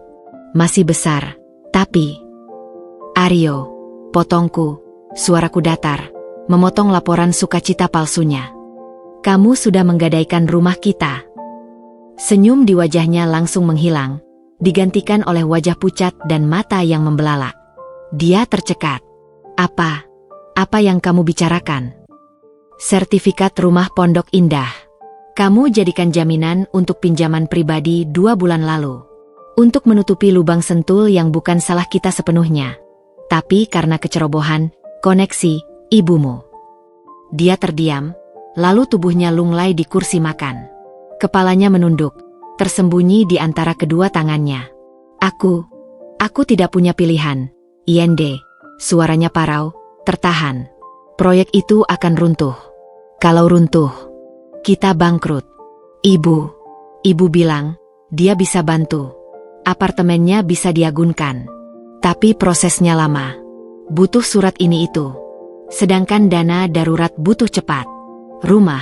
Rumah satu-satunya aset likuid kita yang prosesnya cepat jika ada surat kuasa. "Aku tidak pernah memberi kuasa mutlak padamu untuk menggadaikan rumah kita, Aryo," teriakku, emosi yang tertahan akhirnya meledak. "Aku tahu. Tapi waktu itu kita daftar jadi rekanan proyek pemerintah. Kamu tanda tangan banyak blank form yang aku suruh percayakan padaku. Salah satunya mungkin adalah surat kuasa itu. Aku tidak berniat jahat, Yende. Aku hanya ingin menyelamatkan perusahaan kita." Dengan memalsukan tanda tanganku, aku berdiri, gemetar. "Itu ilegal, Aryo. Itu bisa membuatmu masuk penjara. Dan kita bisa kehilangan rumah." "Dia ibuku, Indri," dia berteriak balik, bangkit berdiri. Air mata mengalir di pipinya. Dia bilang ini satu-satunya cara. Dia janji, begitu proyek Mangga 2 selesai dan cair pembayaran tahap akhir, kita bisa lunasi pinjaman itu. Dia janji akan jual apartemennya jika perlu. Dia tidak mau kita bangkrut. Janji? Aku terkikih hampa, hampir histeris. "Lihat sekelilingmu, Aryo. Semua masalah ini berawal dari dia dan janji-janji keluarganya. Harga material Rendra yang over, izin lahan abal-abal dari sepupunya. Dan sekarang dia merayu kamu untuk menggadaikan rumah kita? Dan kamu menurut saja? Seperti anak kecil yang menurut saja pada ibunya." "Aku tidak punya siapa-siapa lagi, Indri," ratapnya, hancur. "Hanya dia dan kamu. Dan saat dia bilang kamu terlalu kaku, terlalu tidak percaya pada keluarga, dan itu membahayakan segalanya. Aku bingung. Aku pikir dia yang lebih pengalaman. Aku pikir dia mau membantu." Pengakuan itu terlontar. Ibu Windu telah memanipulasi rasa takut dan kebingungan anaknya. Dia telah menjadikannya alat untuk menggerogoti keamanan finansial kami, sambil terus menyuapi racun bahwa aku adalah musuh, sumber kekakuan dan ketidakpercayaan. Aku menarik napas dalam-dalam, berusaha menenangkan diri yang nyaris pecah. "Aryo, dengarkan baik-baik. Ini bukan lagi tentang ibumu trauma atau aku yang tidak pengertian. Ini sudah kriminal. Pemalsuan tanda tangan. Penggunaan aset bersama tanpa persetujuan. Kita bisa kehilangan segalanya. Bisnis, rumah, bahkan kebebasan." Dia menatapku, wajahnya kosong, seperti anak yang tersesat. Apa yang harus kita lakukan?" Kata "kita" dari mulutnya terasa ironis. Tapi aku tahu, untuk menyelamatkan apa yang masih bisa diselamatkan, aku masih perlu berkolaborasi dengannya, atau setidaknya, mengendalikannya. Pertama, kamu harus ambil alih semua dokumen pinjaman dan agunan itu dari bank. Katakan kamu butuh fotokopi untuk keperluan audit internal. Kedua, kita butuh pengacara. Bukan pengacara perusahaan yang biasa, tapi pengacara spesialis pidana dan perdata. Dan ketiga, aku menatapnya tajam. Kamu harus memilih. Sekarang juga. Apakah kamu akan terus menjadi boneka ibumu yang akan menghancurkan semua yang kita bangun? Atau kamu akan berdiri di sampingku sebagai suami dan partner untuk memperbaiki kekacauan ini? Dia terdiam lama, memandangi tangannya sendiri yang masih gemetar. Pengakuan yang tertunda ini telah membuka sebuah lantai dasar yang penuh lumpur di rumah tangga kami. Dan sekarang, kami tengah terperosok di dalamnya. Hanya satu dari kami yang bisa menarik yang lain keluar, atau kami akan tenggelam bersama-sama. Karma dalam bab ini begitu pedih. Upayaku membeli penerimaan melalui apartemen, justru menjadi alat bagi mertuaku untuk merampas keamanan paling dasar yang kumiliki, rumahku sendiri. Dan suamiku, orang yang kupercayai, menjadi tangan yang memegang pisau itu, dibutakan oleh ikatan beracun yang disebut bakti. Rahasia yang tersimpan dalam foto itu tidak bisa dibiarkan. Aku ingat persis betapa miripnya Maya kecil dalam foto itu dengan wanita anggun di apartemen Ibu Windu. Aku memutuskan untuk menyelidiki lebih dalam, kali ini dengan bantuan seorang profesional. Melalui teman lama dari dunia hukum, aku dihubungkan dengan seorang investigator swasta yang diskret, Pak Joko. Tugasnya sederhana, lacak latar belakang Maya Sari, khususnya kaitannya dengan keluarga Ibu Windu. Aku memberikan informasi dasar, nama, kemungkinan bekerja di Surya Land, dan foto yang berhasil kurekam diam-diam dari pertemuan singkat kami di pameran properti. Hasilnya datang lebih cepat dari yang kuduga. 2 hari kemudian, Pak Joko mengirim laporan singkat beserta beberapa dokumen scan ke email rahasiaku. Membacanya membuat darahku membeku. Maya Sari memang bekerja di Surya Land, tetapi bukan sekadar karyawan. Dia adalah Director of Business Development, putri tunggal dari pemilik utama, Handoko Surya. Itu bukan yang membuatku terpana. Bagian yang menghantamku adalah hubungan masa lalu. Ibu Windu dan Handoko Surya ternyata bukan sekadar sahabat lama. Mereka adalah tunangan di masa muda mereka.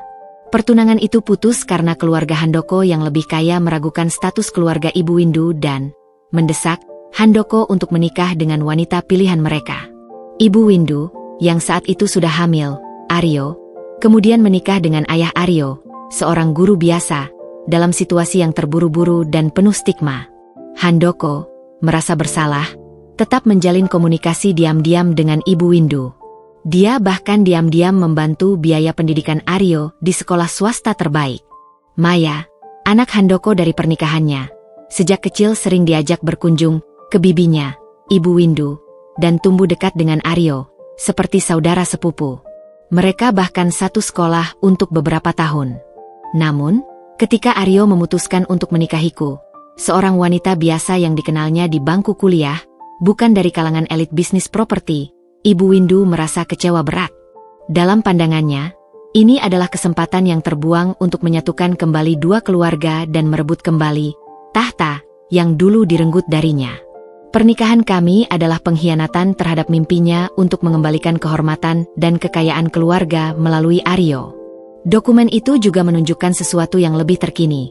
Sebuah email yang berhasil dilacak, dengan cara yang tidak sepenuhnya legal, dari Ibu Windu ke Handoko Surya, 6 bulan yang lalu, tepat setelah apartemen The Jasper resmi diserah terimakan. Isinya kurang lebih, Han, terima kasih untuk kado penyelesaian apartemennya. Semuanya sempurna, persis seperti yang Maya dan aku diskusikan. Sekarang, saatnya untuk rencana kita yang berikutnya. Aryo sedang dalam posisi rentan. Bisnisnya mulai goyah karena partner yang tidak kompeten. Baca, istrinya. Maya sudah siap. Dia anak yang pintar dan tahu apa yang diinginkan keluarganya. Aku akan pastikan Aryo melihat siapa yang benar-benar bisa membantunya naik ke level yang lebih tinggi. Jadi, apartemen mewah itu bukan sepenuhnya kado dari kami. Handoko Surya, ayah Maya, jelas berkontribusi besar dalam penyelesaian atau mungkin diskon yang sangat besar. Apartemen itu adalah umpan. Hadiah yang membuat Ibu Windu berhutang budi dan sekaligus menjadi alat untuk melancarkan misi terselubung.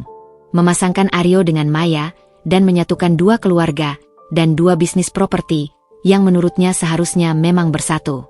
Misi itu meliputi 1. Mendekatkan Maya ke Aryo melalui apartemen itu dan acara-acara keluarga. 2. Melemahkan posisiku dengan menyabotase kepercayaan diri Aryo padaku lewat bisnis yang sengaja dibuat goyah, melalui Rendra dan koneksi lain yang overcharge dan memberikan informasi menyesatkan. 3. Menawarkan solusi. Maya, dengan latar belakang Suryaland, akan hadir sebagai Dewi Penolong yang bisa menyelamatkan Indaro Properties dari kehancuran dengan modal dan koneksi ayahnya.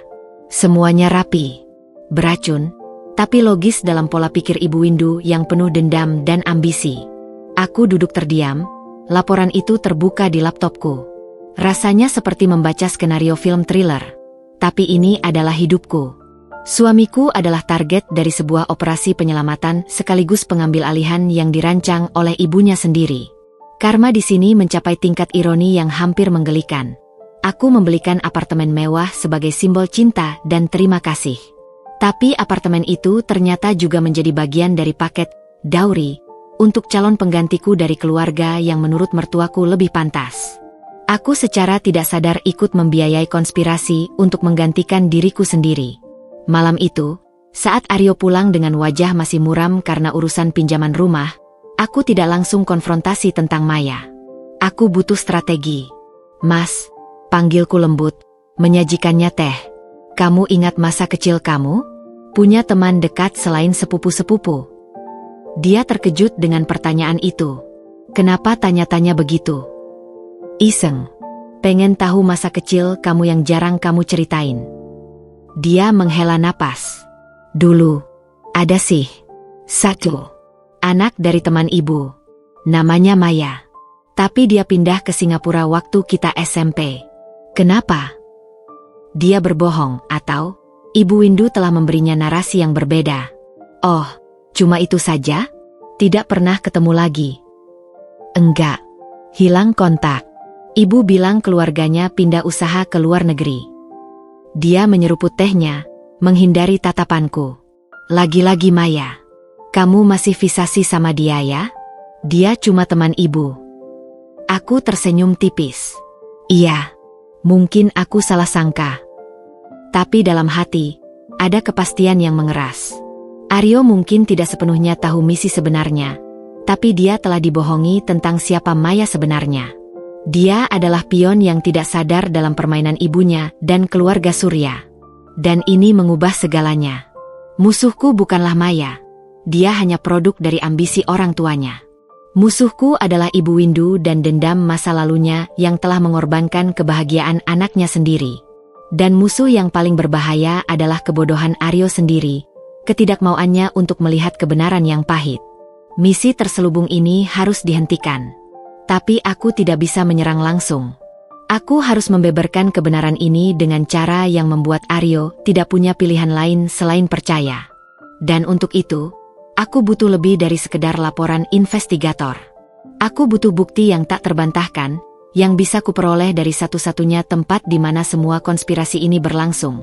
Apartemen The Jasper lantai 21. Pertempuran telah naik level. Ini bukan lagi perang untuk diakui sebagai keluarga. Ini adalah perang untuk mempertahankan hakku sebagai istri, dan untuk menyelamatkan suamiku dari cengkeraman ibunya yang telah menjadikannya alat balas dendam. Dan untuk pertama kalinya, aku melihat jalur kemenangan itu, jalan yang gelap dan berliku, tapi setidaknya kini aku memiliki peta rahasianya. Malam itu, setelah Aryo terlelap dengan gelisah, aku mengambil laptop dan duduk di ruang kerja kecil di rumah. 2 monitor menyala, satu dengan laporan Pak Joko tentang Maya dan misi keluarganya, satunya lagi dengan spreadsheet keuangan perusahaan yang penuh tanda merah dan dokumen pinjaman ilegal yang berhasil kudapatkan dari bank. Aku juga memasang drive eksternal berisi rekaman suara, percakapan singkat dengan Aryo yang mengakui tekanan ibunya, dan yang paling berharga, rekaman dari pertemuan di apartemen Ibu Windu yang berhasil kudapatkan saat cek kebocoran, dengan perekam suara mini di tas. Aku bukanlah orang yang jahat. Tapi 5 tahun diperlakukan seperti orang asing, dikhianati, dan kini hidup serta mata pencaharianku dipertaruhkan, telah mengubahku.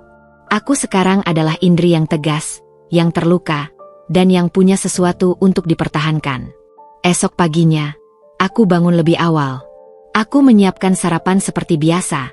Tapi kali ini dengan ketenangan seorang jenderal yang merencanakan penyerangan. Saat Aryo duduk, aku tidak langsung bicara. Aku biarkan dia makan beberapa suap, menikmati ilusi normalitas yang rapuh.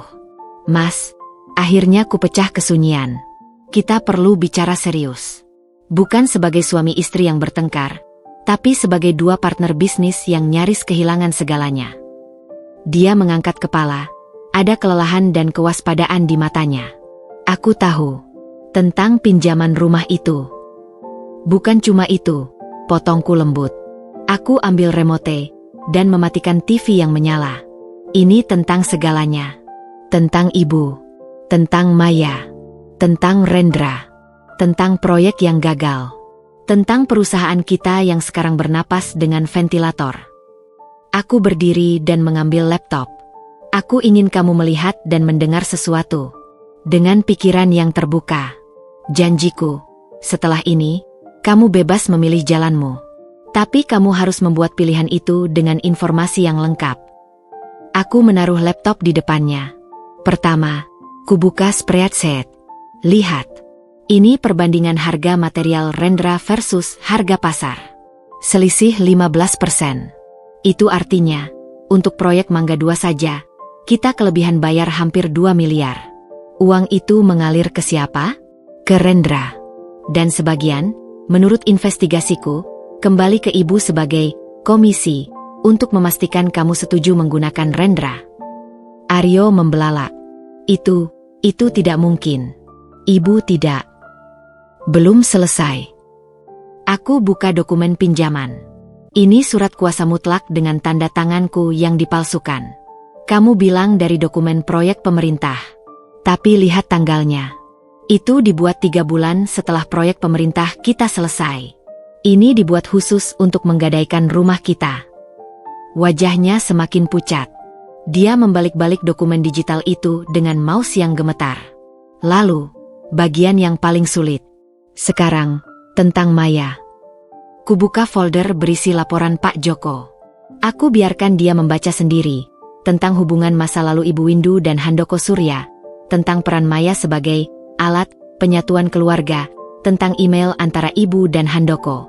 Aryo membaca dengan lambat, napasnya semakin berat. Matanya berkerut, tidak percaya. Foto ini, kataku, membuka scan foto dari apartemen. Kamu dan Maya kecil. Ibu menyimpannya. Dia tidak pernah melupakan rencananya. Terakhir, aku putar rekaman suara. Suara Ibu Windu yang jelas terdengar. Rendra, kamu harus pastikan suplai marmernya dari sumbermu itu. Harga yang kamu tawarkan ke Indaro nanti, naikkan 15%. Aryo akan setuju. Aryo harus lebih tegas. Kamu yang CEO, bukan dia. Biarkan dia urus gambar-gambar dan warna saja. Urusan uang dan kontrak, kamu yang pegang. Lalu, potongan lain, Maya sudah siap. Dia anak yang pintar dan tahu apa yang diinginkan keluarganya. Aku akan pastikan Aryo melihat siapa yang benar-benar bisa membantunya naik ke level yang lebih tinggi. Suara rekaman itu bergema di ruang makan yang sunyi. Aryo terduduk diam, tubuhnya kaku. Wajahnya tampak menghancur. Seakan-akan dunia yang dikenalnya selama ini runtuh berantakan. Dia menatap kosong ke arah dinding, air mata mulai menetes di pipinya, tapi dia tidak menangis. Dia hanya terlihat hancur. Aku membiarkannya. Biarkan kebenaran yang pahit itu meresap, menggantikan racun kebohongan yang telah ditanamkan ibunya selama bertahun-tahun. Setelah beberapa menit yang terasa seperti selamanya, akhirnya dia berbicara, suaranya parau dan pecah. Selama ini, aku hanya boneka. Bukan boneka, Aryo, tapi korban. Korban dari dendam dan ambisi seorang ibu yang merasa hidupnya direnggut, dan ingin mengambil kembali melalui kamu. Dia memanfaatkan aku untuk balas dendam pada keluarga ayah Maya, untuk menggantikan kamu dengan Maya. Itu yang ditunjukkan oleh semua bukti ini. Dia menutup wajah dengan kedua tangannya, bahunya bergetar. Kali ini, tangisnya pecah. Tangis seorang lelaki yang menyadari bahwa cinta ibunya ternyata bersyarat, penuh manipulasi, dan telah menjadikannya alat untuk melukai orang yang seharusnya dia lindungi. Aku mendekatinya, tidak menyentuh, hanya duduk di sampingnya. Aku tahu ini menyakitkan. Lebih menyakitkan dari apapun. Tapi sekarang kamu tahu kebenarannya. Kenapa kamu tidak bilang dari dulu? Isaknya, kamu akan percaya? Sebelum ada angka, dokumen, dan rekaman ini, kamu akan memilihku, atau memilih narasi ibumu yang mengatakan aku paranoid dan iri. Dia tidak bisa menjawab. Dia tahu jawabannya. Setelah tangisnya mereda, yang tersisa adalah sebuah kehampaan yang dalam, lalu perlahan-lahan, sebuah tekad mulai menyala di matanya yang bengkak. Tekad yang kutunggu-tunggu sejak telepon di lobi The Jasper. Apa yang harus kita lakukan sekarang, Yende? Tanyanya. Kali ini, kita-nya terdengar tulus. Sebuah pertanyaan kepada partner, bukan perlawanan. Inilah titik baliknya. Kita punya dua pilihan, kataku. Suaraku tenang namun penuh keyakinan. Pertama, kita diam. Biarkan ini terus berlanjut. Ibu akan terus mengendalikan. Maya akan semakin dekat. Bisnis kita akan benar-benar bangkrut karena dikeruk dari dalam. Dan kita akan kehilangan rumah. Atau... Aku menatap matanya dalam-dalam. Pilihan kedua. Kita bertarung. Kita ambil kembali kendali hidup kita, pernikahan kita, dan bisnis kita. Tapi untuk itu, kamu harus berani menghadapi ibumu. Berani mengatakan, tidak. Berani menerima konsekuensinya, yaitu kemarahan dan mungkin pengusiran dari keluarga intinya. Dan kamu harus siap berdiri di sampingku, benar-benar di sampingku, tidak di tengah-tengah lagi. Dia memandangi dokumen-dokumen di laptop, lalu menatapku. Di matanya, kini ada sesuatu yang telah lama hilang, kejelasan. Aku sudah mengecewakanmu terlalu banyak, Yende.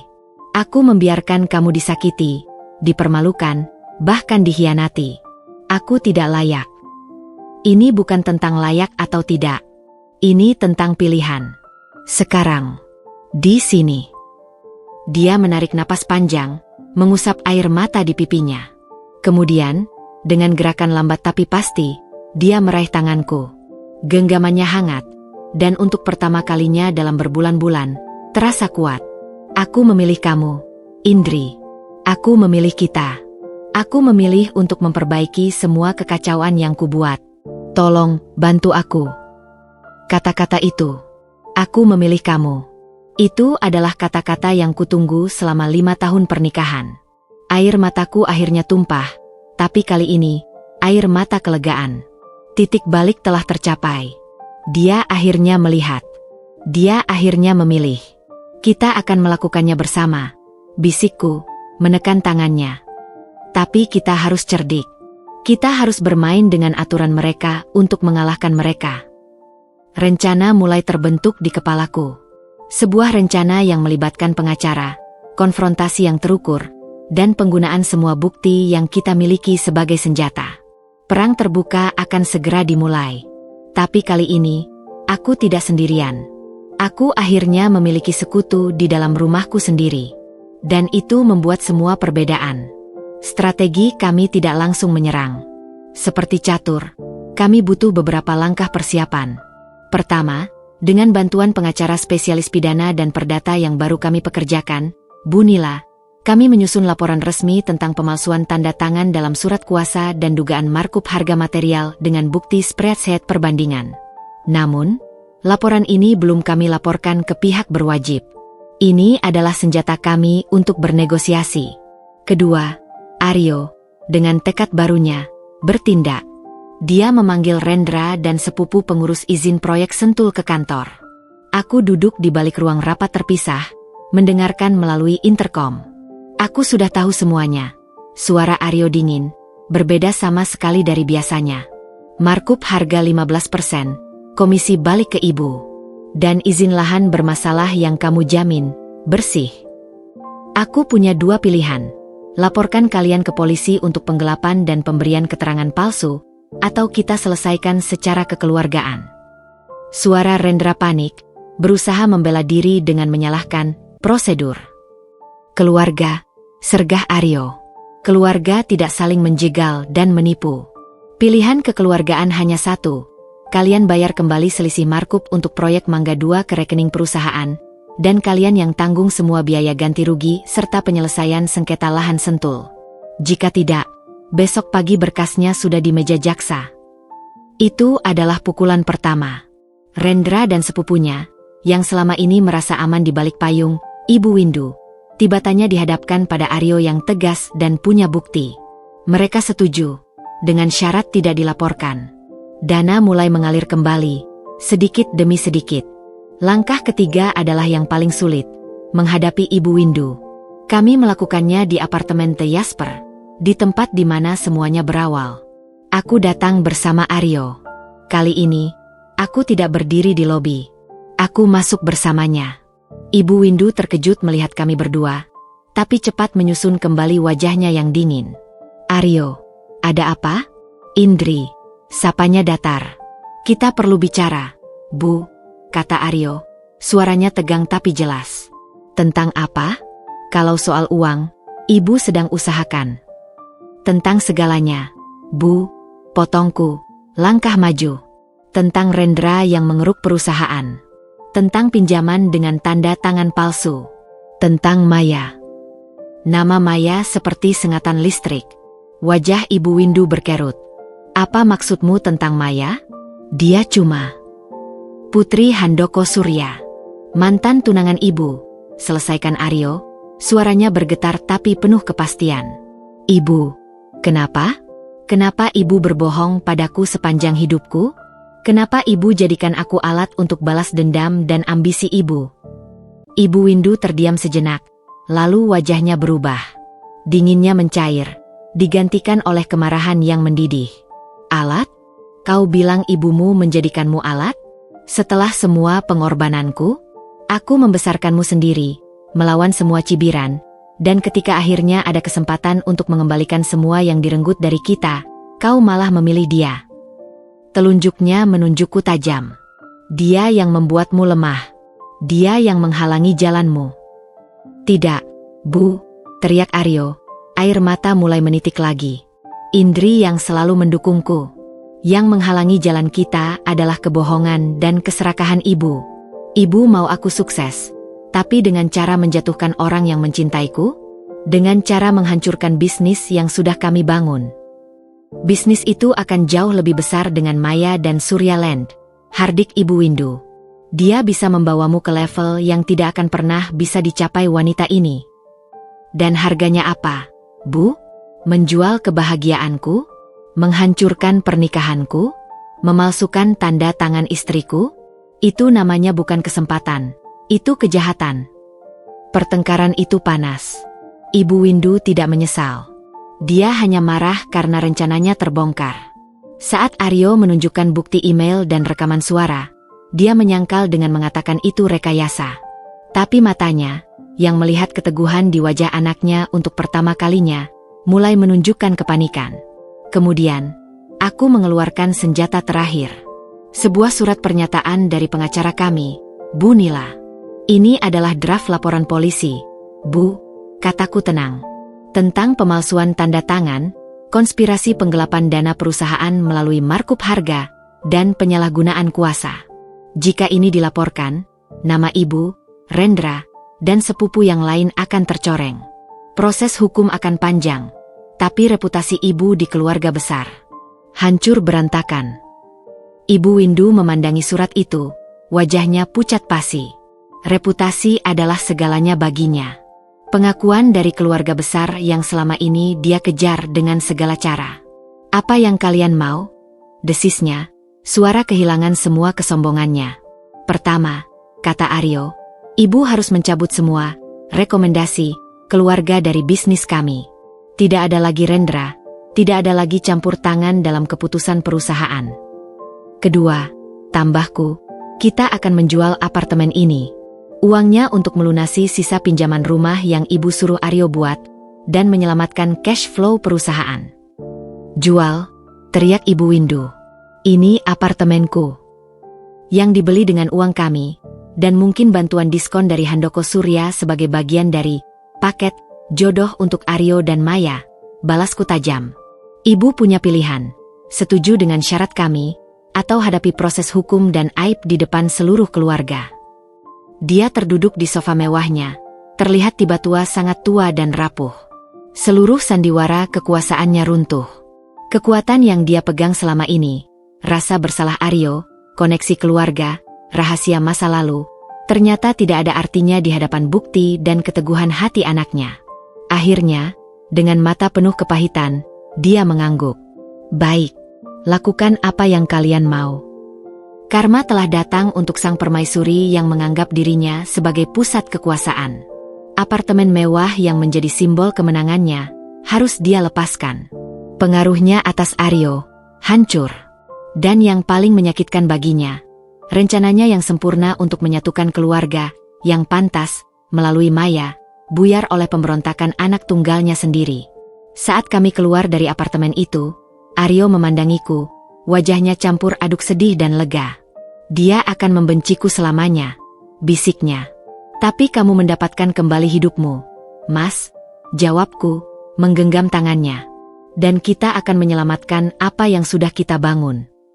Kami meninggalkan The Jasper untuk terakhir kalinya. Bukan sebagai korban yang diusir, tapi sebagai pemenang yang memilih untuk pergi. Menara Gading itu akan dijual, dan dengan uangnya, kami akan membayar harga kebebasan kami. Karma untuk Ibu Windu adalah kehilangan segalanya tepat di panggung yang dia bangun dengan begitu sempurna. Kini, dia harus menghadapi kesunyian apartemennya yang lain, dengan kesadaran pahit bahwa anak yang dia kira akan selamanya di sisinya, telah memilih untuk berjalan di jalannya sendiri, bersama istrinya. Proses penjualan apartemen The Jasper lantai 21 berjalan dengan kecepatan yang mengejutkan. Pasar properti premium selalu haus akan unit siap huni dengan view dan fasilitas seperti itu. Namun, setiap langkahnya terasa seperti menjual sepotong kenangan yang pahit. Aku yang menangani hampir semua proses penjualan, karena Aryo masih terlalu emosional untuk berurusan langsung dengan aset yang terkait dengan ibunya. Ibu Windu, sesuai perjanjian, tidak banyak mencampuri. Tapi sikapnya berubah dari kemarahan menjadi sebuah kesunyian yang menusuk. Dia hanya mengirim pesan singkat pada Aryo. Serahkan saja kunci pada notaris. Ibu tidak mau lagi terlibat.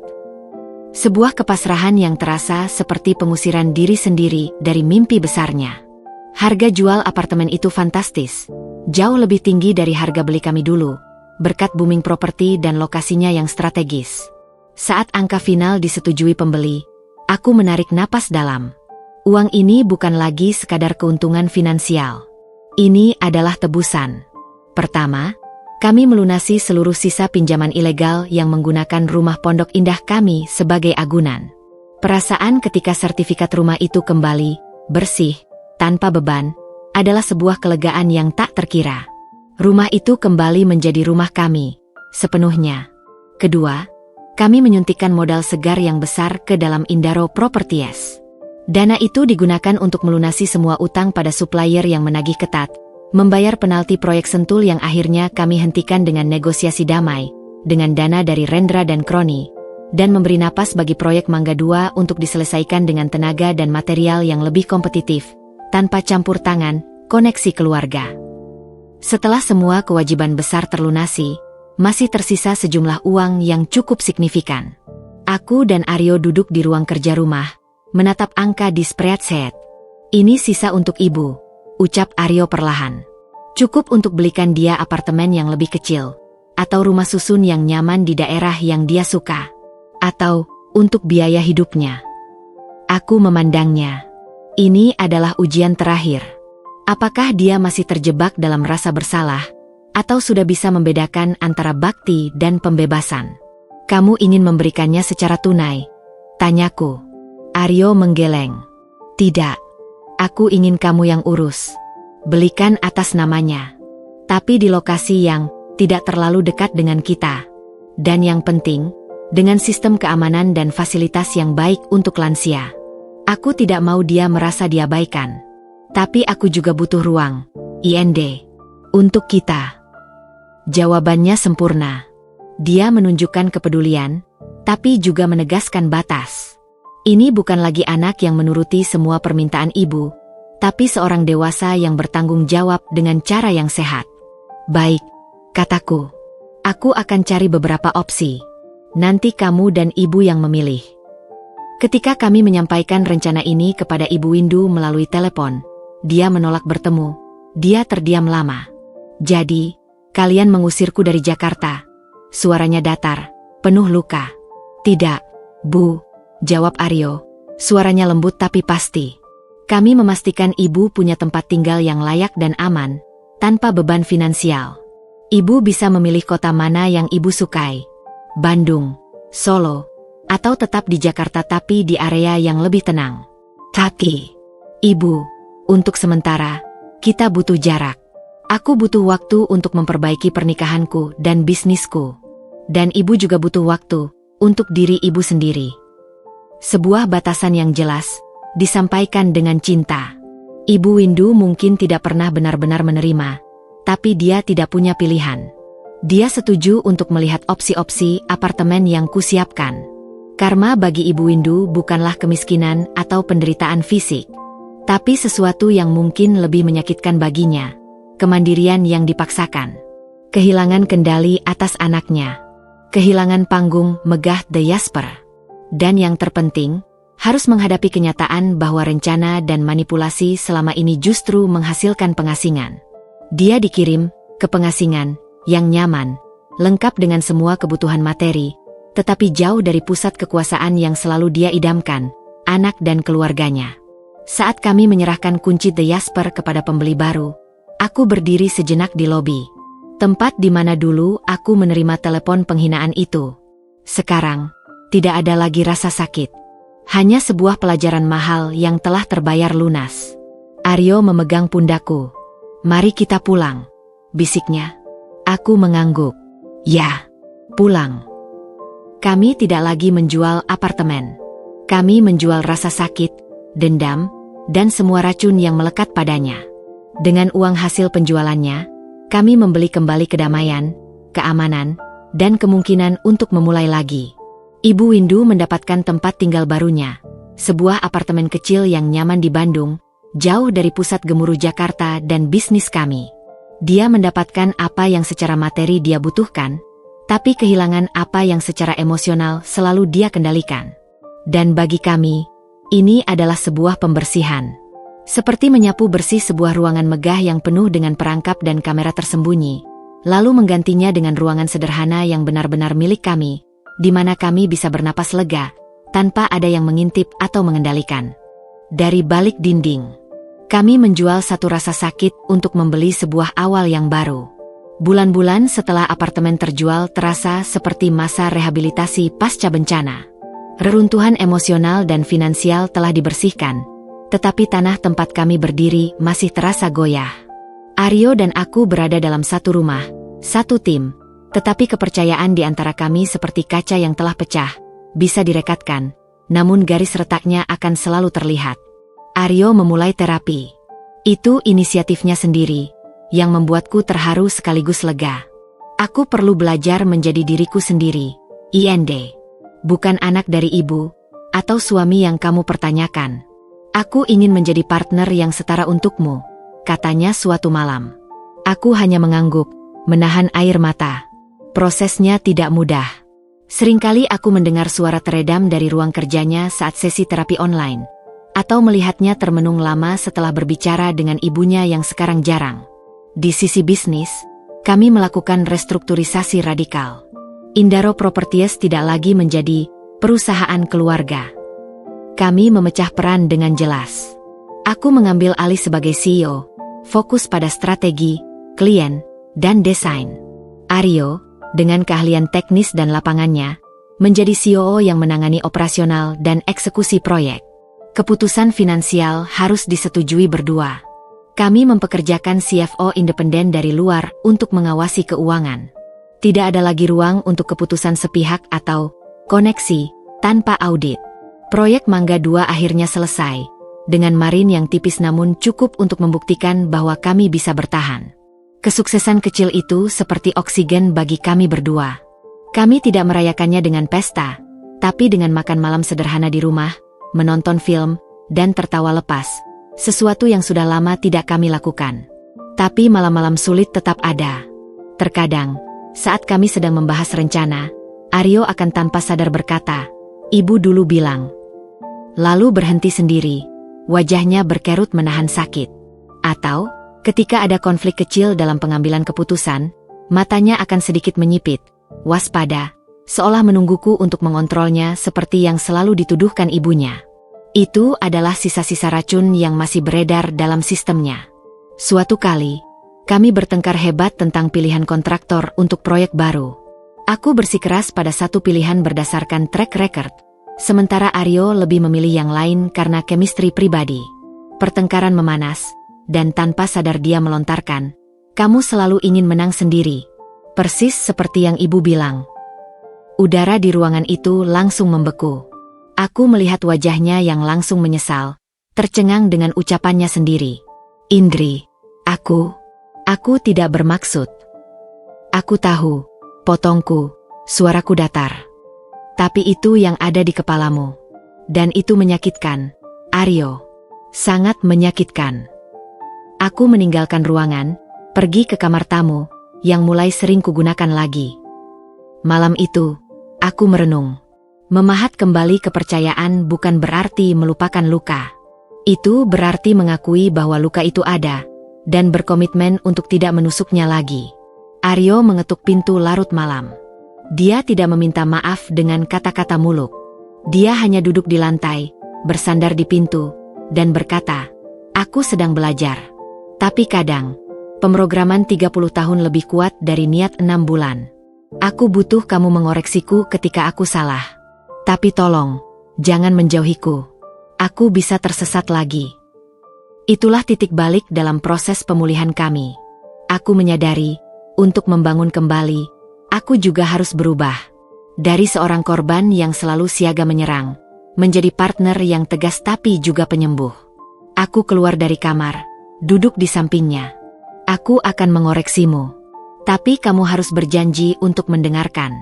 Bukan mendengar untuk membela diri, tapi mendengar untuk mengerti." "Janji," bisiknya, menggenggam tanganku. "Kami membuat perjanjian baru. Setiap ada konflik, kami akan berhenti sejenak, mengidentifikasi apakah konflik itu murni bisnis, atau ada hantu, masa lalu, ibu, trauma, rasa tidak aman, yang bermain. Jika ada hantu, kami harus jujur mengakuinya. Tidak mudah. Butuh kerentanan yang luar biasa dari kami berdua." Lambat laun, retakan itu mulai tertutupi oleh sesuatu yang baru. Bukan dempul yang menyembunyikan, tetapi emas kintsugi, mengakui bahwa kami pernah rusak, dan memperbaikinya dengan emas pengertian dan komunikasi yang lebih kuat. Ibu Windu, di Bandung, tetap menjadi bayangan. Dia menelepon Aryo seminggu sekali. Percakapannya singkat, seringkali kaku. Aryo belajar menetapkan batas. "Ibu, aku tidak bisa membicarakan keputusan bisnis kami." Atau, "Ibu, aku mendengarmu, tapi ini adalah pilihan kami sebagai suami istri." Setiap kali dia berhasil melakukan itu, dia akan menatapku, mencari persetujuan. Dan aku akan tersenyum, memberi anggukan. Itu adalah kemenangan kecilnya, kemenangan kami. Rumah kami di Pondok Indah perlahan berubah kembali menjadi rumah. Suara tawa, diskusi panjang tentang masa depan, bahkan pertengkaran sehat yang berakhir dengan pelukan. Kami mulai menanam kebun kecil di belakang rumah. Sesuatu yang tangible, yang tumbuh bersama kami, membutuhkan perawatan dan kesabaran. Seperti hubungan kami. Memahat kembali kepercayaan adalah proses sehari-hari. Terkadang kami maju 2 langkah, mundur 1 langkah. Tapi kami tidak pernah lagi mundur ke titik awal. Kami telah melihat neraka, dan kami memilih untuk tidak tinggal di sana. Kami memilih untuk tetap bersama, tetapi kali ini, dengan peta yang lebih jelas, alat yang lebih baik, dan komitmen untuk tidak mengulangi kesalahan yang sama. Kami sedang membangun fondasi baru. Bukan dari marmer impor atau lampu kristal, tetapi dari kejujuran, batasan yang sehat, dan cinta yang memilih untuk bertahan dan bertumbuh, bukan mengontrol dan memiliki. Fondasi yang, meski tidak semewah apartemen lantai 21, terasa lebih kokoh dan lebih seperti rumah daripada tempat manapun.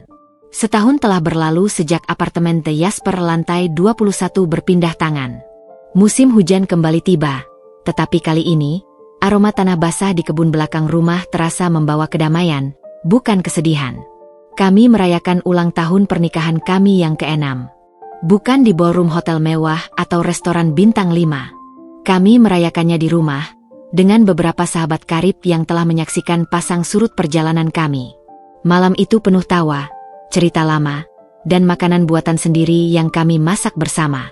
Tidak ada kemewahan yang dipaksakan, hanya kehangatan yang otentik. Saat tamu-tamu mulai berpamitan, Aryo menyuruhku duduk di sofa.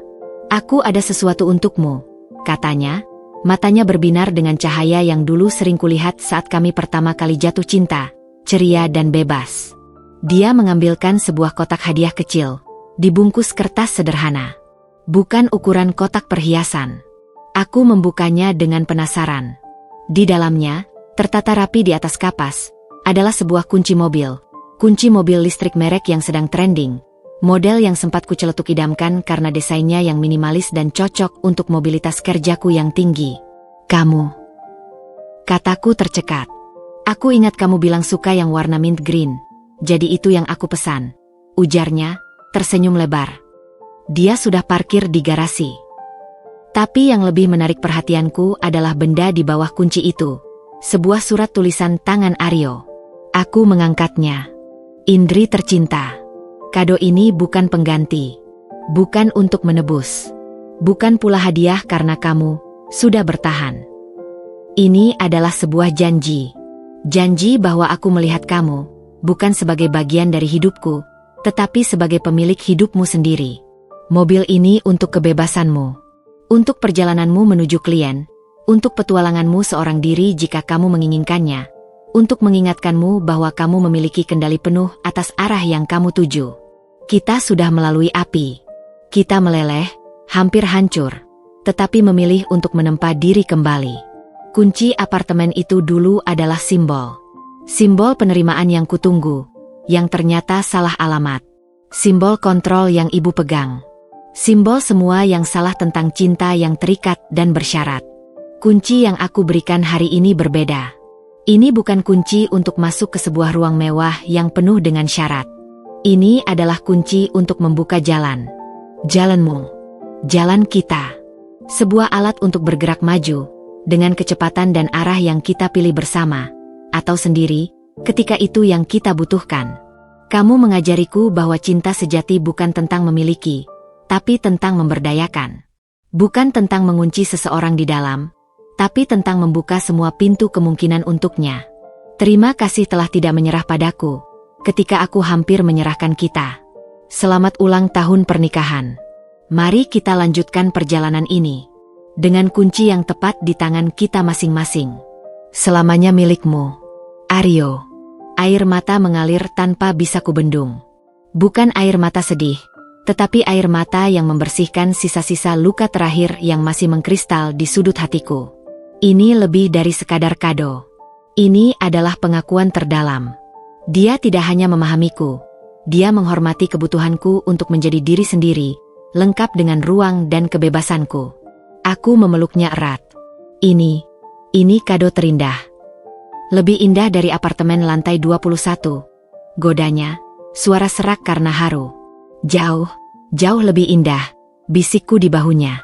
Karena ini datang dari hati Aryo yang seutuhnya, bukan dari anak yang berusaha menyenangkan ibunya, atau suami yang merasa bersalah. Kami berjalan ke garasi. Mobil listrik warna mint green itu berdiam di sana, bersih dan berkilau. Itu bukan simbol status. Itu simbol kemandirian. Aku membuka pintunya, dan aroma mobil baru menyambut. Di jok penumpang, ada sebuah bingkai foto kecil. Foto kami berdua, di tengah kebun belakang rumah, tersenyum cerah dengan noda tanah di tangan. Saat kami pertama kali panen tomat ceri bersama. Setiap perjalanan perlu diingatkan tentang rumah, kata Aryo, memegang pundakku. Malam itu, setelah semua sepi, kami duduk di teras belakang, menikmati angin malam. Pikiranku melayang ke apartemen megah yang dulu. Aku tidak lagi merasakan sakit atau amarah. Hanya sebuah rasa terima kasih yang aneh untuk pelajaran mahal itu. Apartemen itu mengajariku tentang perbedaan antara harga dan nilai. Antara kemewahan dan kehangatan. antara cinta yang mengikat dan cinta yang membebaskan. Kunci apartemen itu telah membuka pintu bagi semua penderitaan kami, sekaligus akhirnya membuka mata kami pada kebenaran yang pahit. Namun, kunci mobil yang sekarang kugenggam terasa lebih berat maknanya. Ia mewakili kepercayaan, pertumbuhan, dan pilihan sadar untuk tetap bersama sebagai dua individu yang utuh. Kamu tahu, kataku, memegang tangan Aryo. Aku tidak menyesal membelikan apartemen itu untuk ibu. Dia menatapku, terkejut. Karena tanpa itu, mungkin kita tidak akan pernah sampai di sini. Mungkin kita akan tetap terjebak dalam pola lama, dengan aku yang terus berusaha membeli cinta keluarga, dan kamu yang terus terjepit. Itu adalah harga yang harus kita bayar untuk belajar. Dan sekarang, kita bebas. Aryo mengangguk, memandangi bintang-bintang. Ibu akhirnya juga mulai menerima terapi. Dari Bandung. Dia bilang, apartemen kecilnya lebih mudah dirawat. Dan tetangganya yang seorang dosen psikologi, sering mengajaknya ngopi. Itu bagus, bisikku. Bahkan untuk Ibu Windu, ada ruang untuk bertumbuh, meski jauh dan pelan. Kami masuk ke dalam rumah kami yang sesungguhnya. Kunci apartemen mewah itu telah lama kami lepaskan. Kunci pinjaman ilegal telah kami hancurkan. Kini, yang tersisa adalah kunci rumah ini, kunci mobil baru itu, dan yang paling penting, kunci untuk saling membuka hati dengan jujur dan penuh hormat. Kebahagiaan sejati, kami sadari, bukan terletak pada apa yang bisa kita kunci dan simpan, tetapi pada apa yang kita pilih untuk dibuka dan dibagikan. Dan malam itu, dengan sebuah kunci mobil sederhana di genggamanku dan sebuah surat cinta di hatiku, aku merasa lebih kaya dan lebih dicintai daripada pernah kurasakan di puncak menara apartemen termegah sekalipun. Kami akhirnya menemukan kunci yang sesungguhnya.